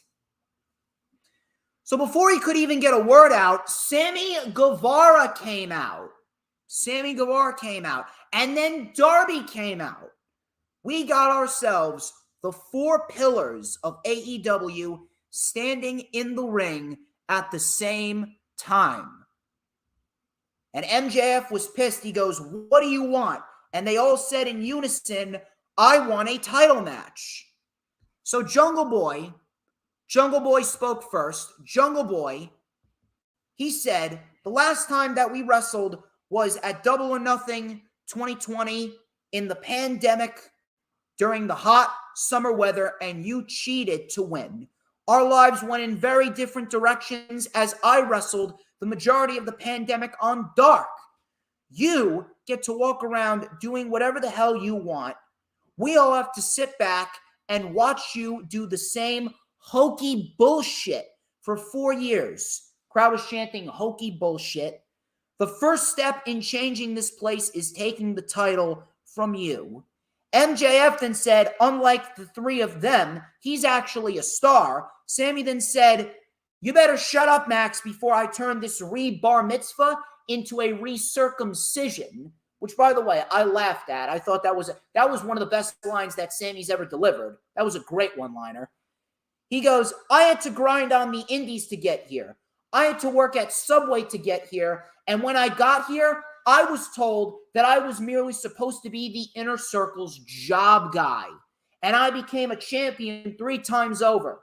I never needed the machine behind me. And whether you or any of these dumbass Canadians like it, Sammy Guevara is going to be a world champion." Darby then interrupted. He said, "Max, shut up. It's my turn to talk." He said, "In 2013, I went to film school, and the teacher told me I needed to change a movie, and I said I would rather drop out of school than change anything about it. And I made the decision to become a pro wrestler. And I was either going to make it as Darby Allin or fail as Darby Allin, because I was not going to change a thing." He even said to TK, "I may be a shitty businessman, but there will be no bidding war for Darby Allin. AEW lets me be me." And then you got grown-ass wrestlers complaining on Twitter, "Oh, I'm unhappy. Oh, I am going to leave. I'm going to ask to get out of my contract if I don't get what I want." And then Darby said, "And that includes you, our world champion, and that's why I deserve to be the world champion, or I'm going to complain about it on Twitter." No, I'm just kidding. "I'm going to beat your ass and beat you with a headlock takeover." So MJF was pissed. MJF then, he called Darby an incel skateboarder. He said, "Sammy, who in 7 months is going to propose to a new girl, Guevara." Sammy then said, "You know what? That's funny, because didn't your fiance leave you?" He goes, "Unlike the three of you, I never needed to be enrolled in AEW Daddy Daycare. Never. I am going to cut my own cake, and I'm going to eat it because I deserve it. Thank you. Screw you. Bye." So we got a big brawl, which resulted in MJF being thrown off the apron into the cake. Of course it was. And this was absolutely the best opener of a wrestling show of the year thus far. This was the best opening segment to any professional wrestling show throughout this year thus far. And one of the best opens to Dynamite of all time. And not only that, this was one of the most symbolic opens to AEW Dynamite in the company's short history. And what this segment did, this segment solidified the fact that AEW is all about building new stars. People can go on Twitter and complain, "Oh, AEW is nothing but ex-WWE guys and they don't build new stars." Look at the 4 individuals that were in this opening segment. These are 4 of the best, if not the best, homegrown talents from AEW's short history that's going to be fighting for the AEW World Championship in a fatal 4-way, potentially at Double or Nothing. This solidifies right down to the very last letter that Tony Khan has done nothing but create new stars, with these 4 being at the forefront of it all. It was an absolutely beautiful, beautiful segment. And what it's going to do, it is going to showcase to everyone that the future of AEW is in good hands with Darby Allin, Jungle Boy, Sammy Guevara, and MJF. It was a fantastic opening segment, and an opening segment that will be looked at from years to come. From there, we go into one hell of a fucking trios match with Adam Page and the Dark Order and the Blackpool Combat Club. And by the way, Stu Grayson is all elite once again. He came in like a house of... Stu Grayson was on fucking fire. My God, is Stu Grayson great. So Stu Grayson came in like a house of fire. Uranagi to Moxley, Tornado DDT to Claudio, spinning Tornillo for a 2. Blackpool Combat Club took over with a triple pile driver to Stu on the floor. Coming back from commercial, tagged Adam Page. He lit up Wheeler Yuta. Nice fallaway slam. Pescado to Claudio. Lariat to Yuta. Pop-up powerbomb. Swanton bomb to Uno. Page and Moxley then got into it. Yuta hit Page with the ring bell behind the referee's back. Dark Order went at it. Dark Order, they got taken out by the BCC, but Stu Grayson came back with a beautiful, beautiful tope con hero by Claudio. We had a Death Rider by Uno on Moxley. Yes, Uno delivered a Death Rider to Moxley, and then Claudio was back in. We had a beautiful Cannonball 450 combination. Moxley kicked out. Fatality connects. Yuta saved the match. Yuta then pulled Uno off the apron. Rear naked choke by Moxley, and Stu Grayson tapped out. An excellent, excellent match, which resulted in the Blackpool Combat Club winning. And then we had Silver and Reynolds came out to try and stop the BCC, and the BCC ran off. And I'm telling you, do I fucking love the Blackpool Combat Club. Are they great or are they great? My God. Jade Cargill. She had a TBS Championship Open Challenge. Now, this was a 30-second squash against Nicole Matthews. Renee then came in to interview Jade. Now, I thought this was great. This is probably one of the greatest things that Jade has done. She goes, aren't you from Canada, bitch? So I thought that was great. Jade goes, is that all that Canada has to offer? All of a sudden, Taya Valkyrie came out. She stood face-to-face with Cargill, and she was just as tall as Cargill. Layla Gray then got hit with Cargill's own finisher, the Jaded. And if you're asking me, I would absolutely pull the trigger on Taya Valkyrie, and I would absolutely give Taya Valkyrie the TBS Championship. There is nobody better for the TBS Championship than Taya Valkyrie right now. Serena Deeb is out. Chris Statlander's out. Give it to Taya. Give it to Taya. I think Taya could do some decent work with it. Give it to her. Give it to her. Jade has gone as far as she can go. QTV was formatted as if it was TMZ, and it was revealed that Aaron Solo actually broke into Wardlow's car. They mocked Wardlow for having his momentum stolen by MJF, and he left his passport in his car. Will Hobbs said, "Welcome to Will's world, bitch." So, really nothing of substance. It wasn't horrible, but it didn't help the show at all. I don't see this being a consistent thing. I don't see this being an every week thing. It shouldn't be an every week thing. But Will Hobbs, he is the TNT champion, and I do believe that Will Hobbs is going to do that title good.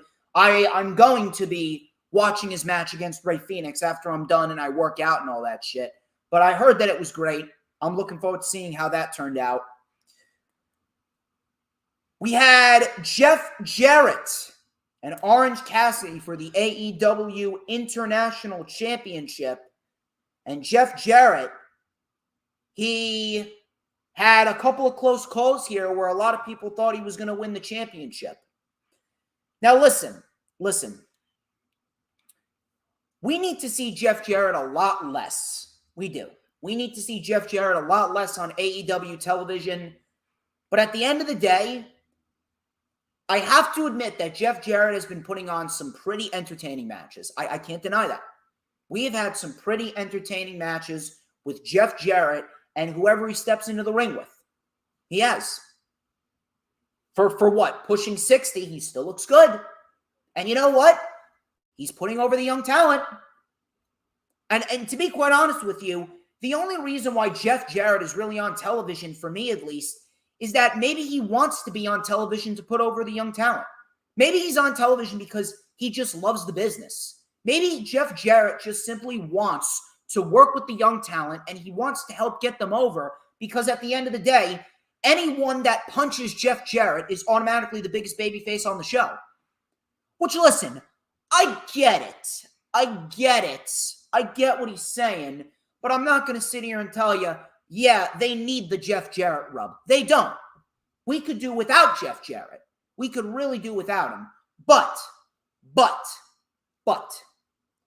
I am not going to sit here and I am not going to discredit what Jeff Jarrett is all about. And I'm not going to sit here and shit on Jeff Jarrett because he is putting over the young talent.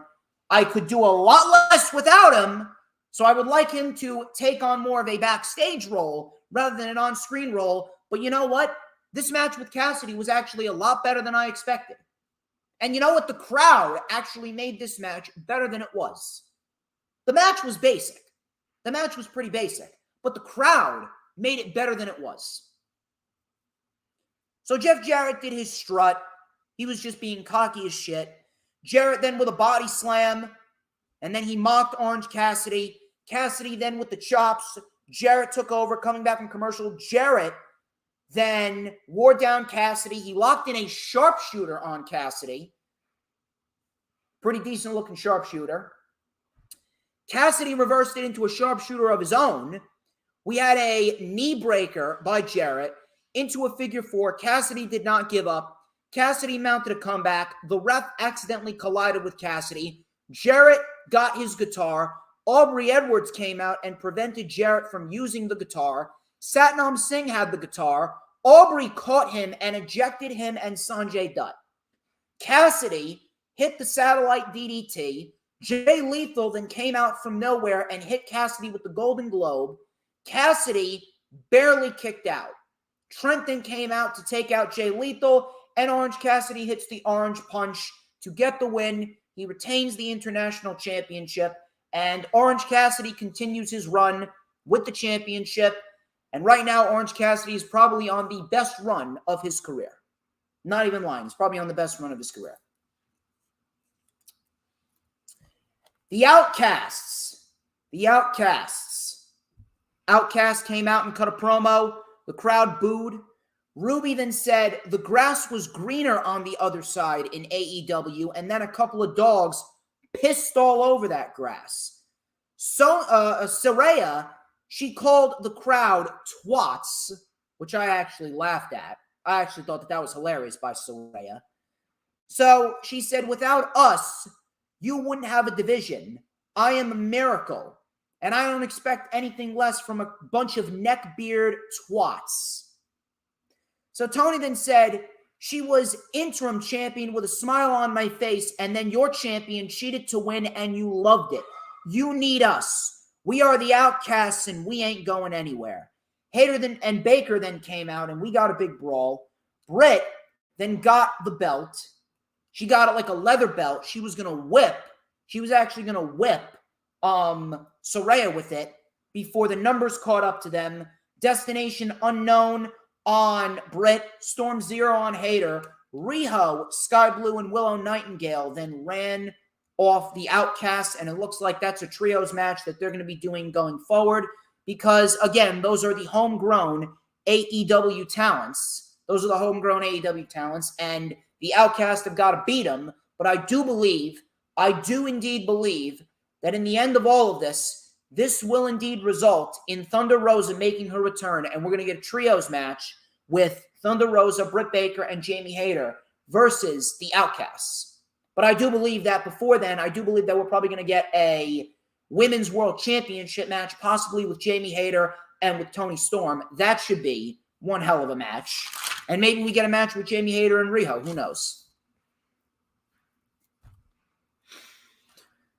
Main event, Trios match, the AEW World Trios Championships. This was the Elite versus the JAS versus the House of Black. And this was one hell of a fucking main event. A fantastic match, actually, between these three trios. And listen, I know just as much as the next guy, and I know that everyone is going to agree with me when I say this. The House of Black has had one rocky fucking road. One rocky fucking road in order to get here. Really. One rocky fucking road in order to get here. And by the way, Rage is in the chat. Rage, it's funny that you're in the chat because I just popped on social media and I see that you're making fucking, what are you making? Shrimp and pasta? You saving some for good old DJ Stormzy? Saving some? But Rage is awesome. Rage is awesome. By the way, thoughts and prayers go out to Raging Girl Gamer. She recently just lost her mother to cancer. Fuck cancer, because I know what cancer's like, and I have seen cancer take away not one, not two, but three of my family members, specifically my grandmother on my mother's side. I never knew her. My grandfather on my father's side, and then my grandfather on my mother's side as well. They all passed away. My grandfather on my father's side because of lung cancer. My grandfather on my mother's side my grandfather on my father's side because of prostate cancer. My grandfather on my mother's side because of lung cancer. And then my grandmother on my mother's side because of ovarian cancer. So thoughts and prayers go out to Rage. Thoughts and prayers go out to her entire family. Cancer is one dirty fucking bitch. And I hope to God that they find a cure sooner rather than later.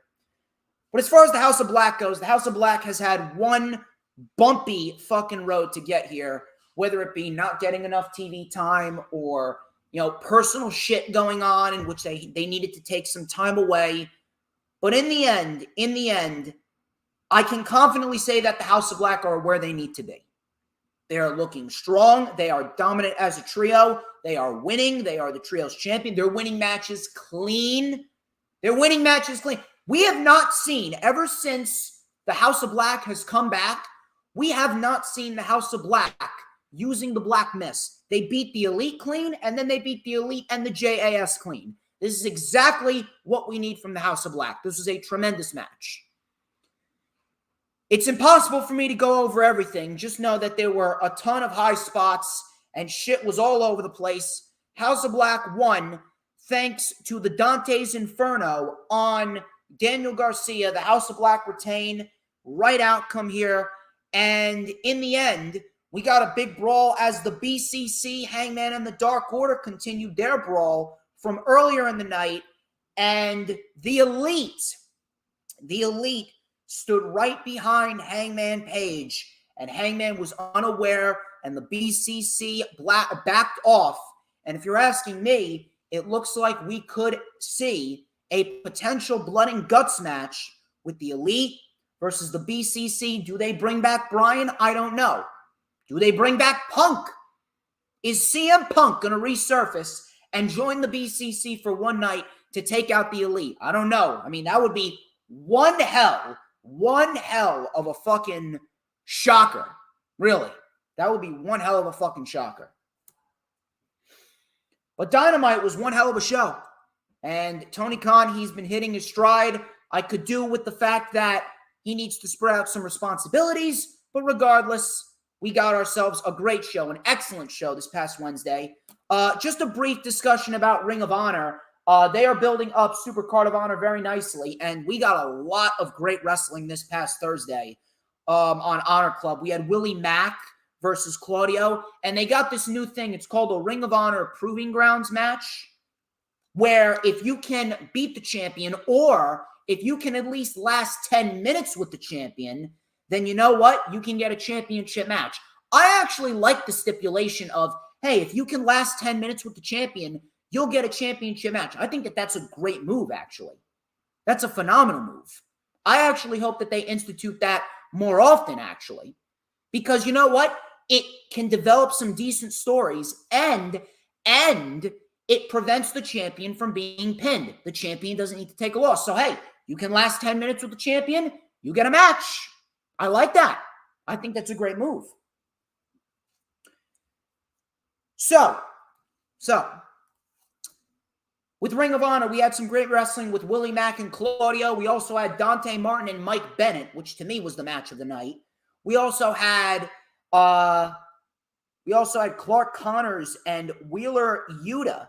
Clark Connors and Wheeler Yuta. That was a great match, including the Ring of Honor World 6-Man Tag Team Championships. It was the Embassy facing off against Dalton Castle and the boys. The Embassy actually retained. And on top of that, it looks like we got a new trio in the Ring of Honor 6-Man division. It is Blake Christian and Gran Metalik. They've been tag teaming in New Japan, and they recently recruited AR Fox. So listen, if you're going to put those three against the Embassy at Supercard of Honor, that's going to be one hell of a fucking match. And if you're asking me, I think that if you give those guys 13, 14 minutes, that could steal the fucking show. So I am all for that. I'm all for that shit. But Ring of Honor, they've been putting out some solid programming. I could do without the 10 fucking matches, TK. I could do without the 10 fucking matches, but the show is not a bad show. Show's not a bad show. And by the way, Wheeler Yuta, he recently just called out Katsuyori Shibata from New Japan. So it looks like Shibata and Yuta is going to be the Ring of Honor Pure Championship match at Supercard of Honor. And we also got Mark Briscoe taking on Samoa Joe. Mark Briscoe and Samoa Joe, that should be one hell of a fucking match. SmackDown. We got a very good show with SmackDown this week, actually. SmackDown, we got some WrestleMania material starting to really take shape, including Kevin Owens and Sami Zayn, which was the big story going into SmackDown. Cody Rhodes kicked off the show, and he wanted to talk to Kevin Owens and Sami Zayn. So he brought them out. Cody was essentially the mediator here. Cody then said, you know, Owens, I have a lot of love and respect for you because when I left WWE, he pretty much implied Kevin Owens introduced them to the Young Bucks. And he essentially gave Cody the confidence that he needed.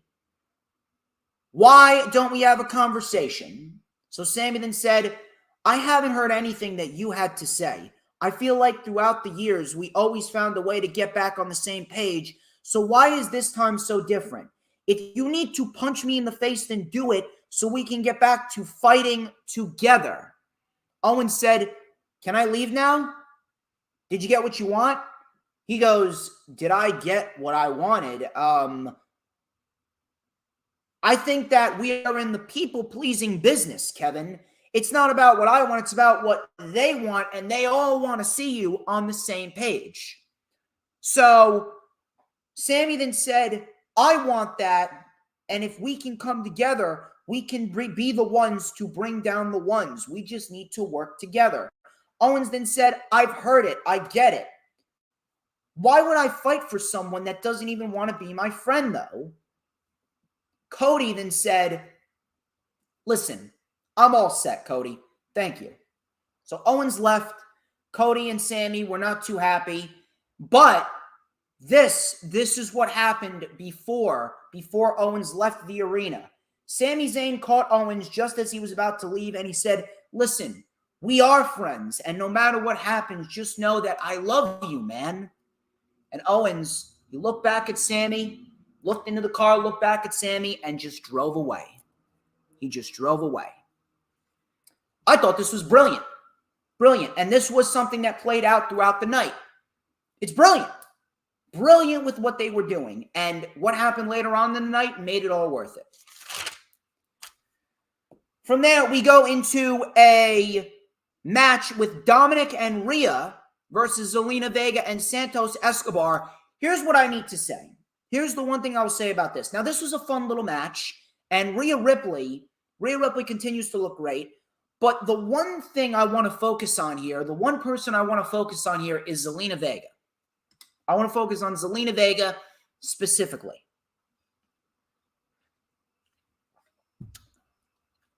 I don't know what happened with Zelina, and I don't know what she did, but I have to say, Zelina Vega has really improved in the ring. I don't know what Zelina Vega did, but Zelina Vega, she looked very good last night. She was doing cross bodies and Hurricane Ranas and satellite DDTs and moonsaults. Whatever Zelina Vega did, Zelina Vega, she is doing some really solid work. She is not bad in the ring whatsoever. So you know what? Good on her. Good on Zelina. So Zelina, obviously, I was telling you, she came in with a satellite DDT. Dominic broke up the roll-up. Rhea then with a Tower of Doom superplex. And then we had a crossbody by Zelina on Ripley. Hurricane Rana to Dominic. Santos was out of the equation. Rhea Ripley hit the Riptide, and Rhea Ripley ended up getting the win. Fun little match between the two, and shout out to Zelina Vega for improving very, very quickly. So Dom was in the ring, and he began to cut down Rey Mysterio before Rey Mysterio came out to the ring, and Rey asked for Rhea to back off because he wanted a moment with his son alone. Dom asked Rey, "Were you there for me growing up?" "No, you weren't." He called Rey a scared, pathetic little excuse for a father. Rey then said, "You want to hear the truth? I haven't been the best father in the world, and I know I haven't been there for you all the time, but I still love you, and you are my world, son. You'll find out that this business is selfish, and I had to make sacrifices so that I could give you a life that I always dreamed of having. And whenever you got into trouble, the Mysterio name would always bail you out. This really hurts. And if someone was standing up to me like you were, I would love nothing more than to stand side by side with you on the stage at the Hall of Fame induction ceremony, but maybe it's too late for that. My biggest regret is what you have become. And I would gladly slap the taste out of some disrespectful, ungrateful, punk-ass kid, and I would beat their ass at WrestleMania. I would gladly whoop their ass. But unfortunately, you're my son, and fighting you would be the biggest disgrace as a father. You're not worth it, son. I'm not going to fight you at WrestleMania. I'm not going to fight you ever. Dom then said, "Well, why not? You're going to run away from your own son? You're telling me what not to be, a scared little man." And the crowd continued to boo as Rey Mysterio walked away. This was yet again another great segment, and I'm loving the back and forth between Dominic and Rey Mysterio. I'm loving it. I'm loving it. It's great. It is phenomenal. And I'm telling you right now, if you thought the pop when Owens hugged Zayn at the end of the show, if you thought that was big, I am telling you right now, this is going to be one hell of a pop when Rey punches his son Dominic. Trust me on that.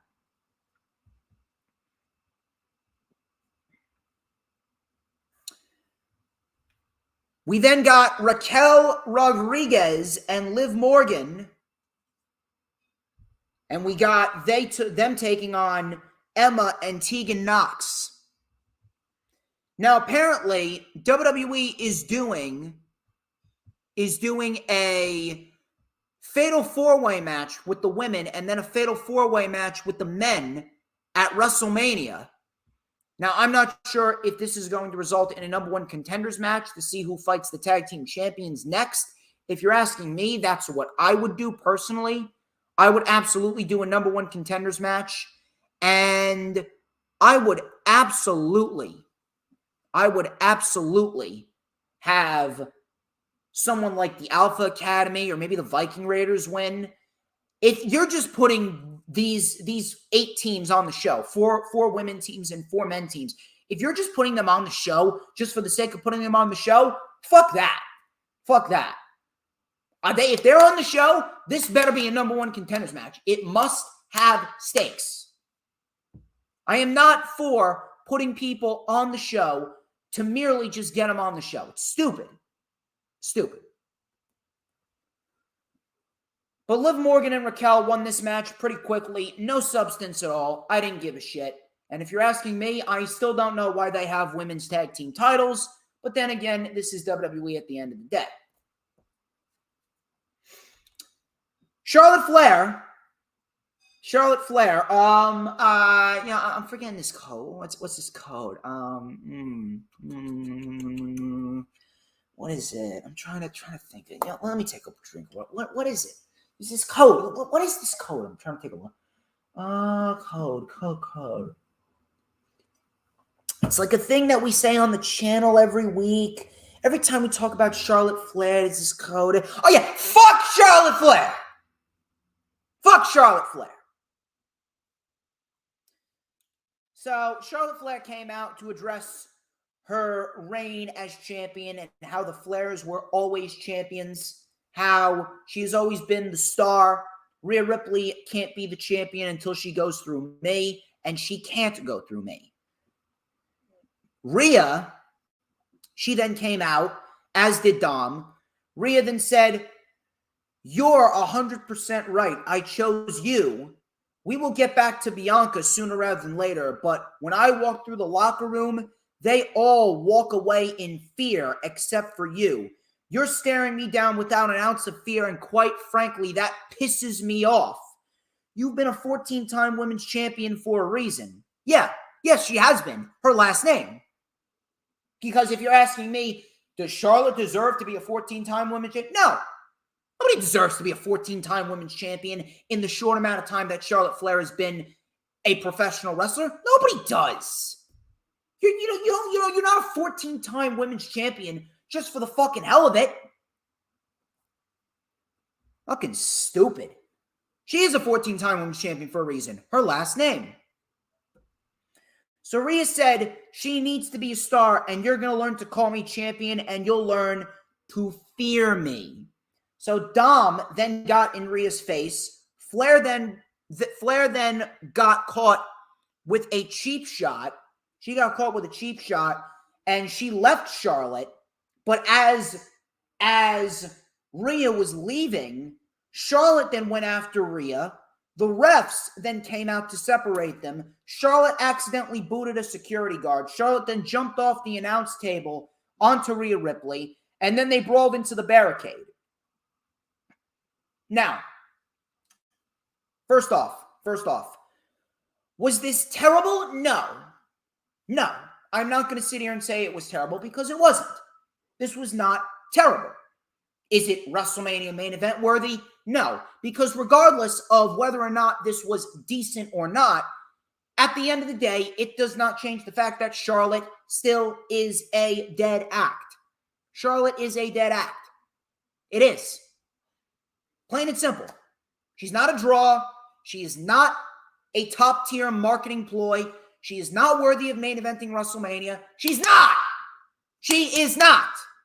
She's a WrestleMania bed shitter.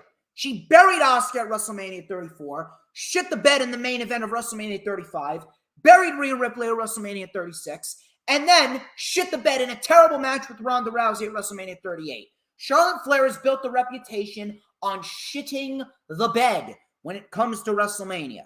So when it comes to her in the main event scene, fuck that. If you're asking me, I am having Rhea Ripley squash Charlotte Flair in 60 seconds, plain and simple. That's what I'm doing. She should squash Charlotte, plain and simple. Xavier Woods versus L.A. Knight. This match went 2 minutes, and L.A. Knight loses thanks to a fucking roll-up by Woods. Why? Vince McMahon. L.A. Knight losing in 2 minutes. Fuck out of here with this shit. Drew McIntyre versus Sheamus. Winner faces Gunther at WrestleMania. I'm going to be quite honest with you here. This match, as good as it was, and it was fine, it was a waste of time. It's a waste of time. And it honestly made Gunther and Imperium, it made them look stupid. It honestly made them look stupid. Really. Made them look stupid. Why exactly did you need to book this match this week when you already had an easy in last week when Drew and Sheamus pinned both of their opponents at the same time in order to win the Fatal 5-Way. That was your in. That was a perfect way to do it. You did not need to do anything else. You doing this made Gunther and Imperium look like fucking retards. Really. Made them look like retards.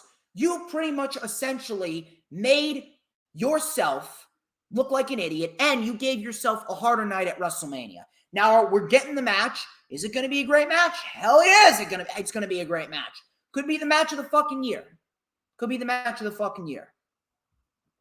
But at the end of the day, the build towards this match, very, very clunky.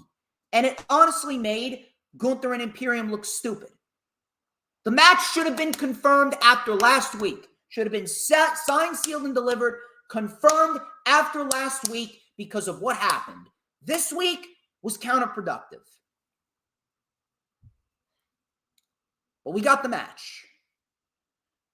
Rey Mysterio versus LA Knight, that is next week. And then in the main event segment, it was Jay and Sammy, and they had a showdown, a face-to-face Kansas City showdown. Sammy asked if this is what Jay wanted. Jay then said, I got a job to do, but you'll hear about this. You'll hear this. From day one, I didn't like you and I didn't trust you, and then I let my guard down and you made me look stupid.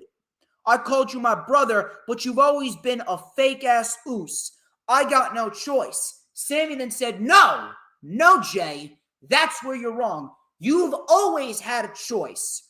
You choose to take Roman's abuse, and I don't think you're mad at me. I think you're mad at yourself, because you're not mad at me that I hit Roman with a steel chair. You're mad at me because you did not get to do it first. And you know what? That right there, I'm telling you right now, that right there could very well be a seed planted for the bloodline to potentially walk out on Roman Reigns. They could potentially walk out on Roman Reigns at WrestleMania. They could walk out on Roman with Jay leading the walkout, and we could see a Roman Reigns-Jey Uso feud after WrestleMania. I think Roman's going to very well feud with his own bloodline after WrestleMania. We're going to get Roman versus Jay. We're going to get Roman versus Jimmy. Hell, that's going to result in Roman versus Solo at SummerSlam. Think about how great that would be. So Jay punched Sammy, and we got a brawl. Jimmy then came out to help Jay. All of a sudden, Kevin Owens' music hits. Owens came from behind the Usos, stunner to Jimmy, pop-up powerbomb to Jay. Owens then turned to Zayn. The crowd was chanting to hug it out. Owens embraced Sami Zayn, and the crowd erupted, and you saw, it was a beautiful pan out. When Owens embraced Sami, you saw the crowd throw their hands up and say, yeah, in unison. That was fucking beautiful. It was beautiful. Finally back together, finally on the same page, and we got ourselves new Undisputed Tag Team Champions at WrestleMania. And it capped off what was a very solid episode of SmackDown. WrestleMania, listen, half the build to WrestleMania has been great. It seems like this WrestleMania build it's been very hot and cold, this WrestleMania build. It's been half Vince McMahon, half Triple H. This was the Triple H part of it. This was great. And I cannot wait to see Owens and Zayn versus the Usos. And if you're asking me, this is your main event for night one, hands down. Well, ladies and gentlemen, that wraps up this edition of the Lightning Flash Update. I would like to thank each and every single one of you who tuned into this stream. You guys are great. Like, comment, subscribe. Check out all those links in the description. Next Friday, live from Totowa, New Jersey, in the Totowa PAL, it is ISPW Living in the Now at 7:30 p.m. Eastern Time. It is going to be one hell of a fucking show. I hope you guys are set and ready for it. I'm going to be there. Main event will be Hale Collins of the Now taking on Bull James for the ISPW World Heavyweight Championship, and is going to be one hell of a night, one hell of a match. Hope to see you guys there. But until then, I'm DJ Storms, and this has been the LFU. But before we get out of here, tell me, people, tell me, people, who runs the IWC? Tell me, baby.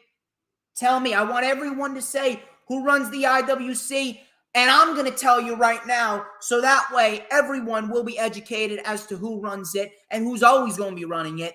Who? But DJ motherfucking Storms. And don't y'all forget it.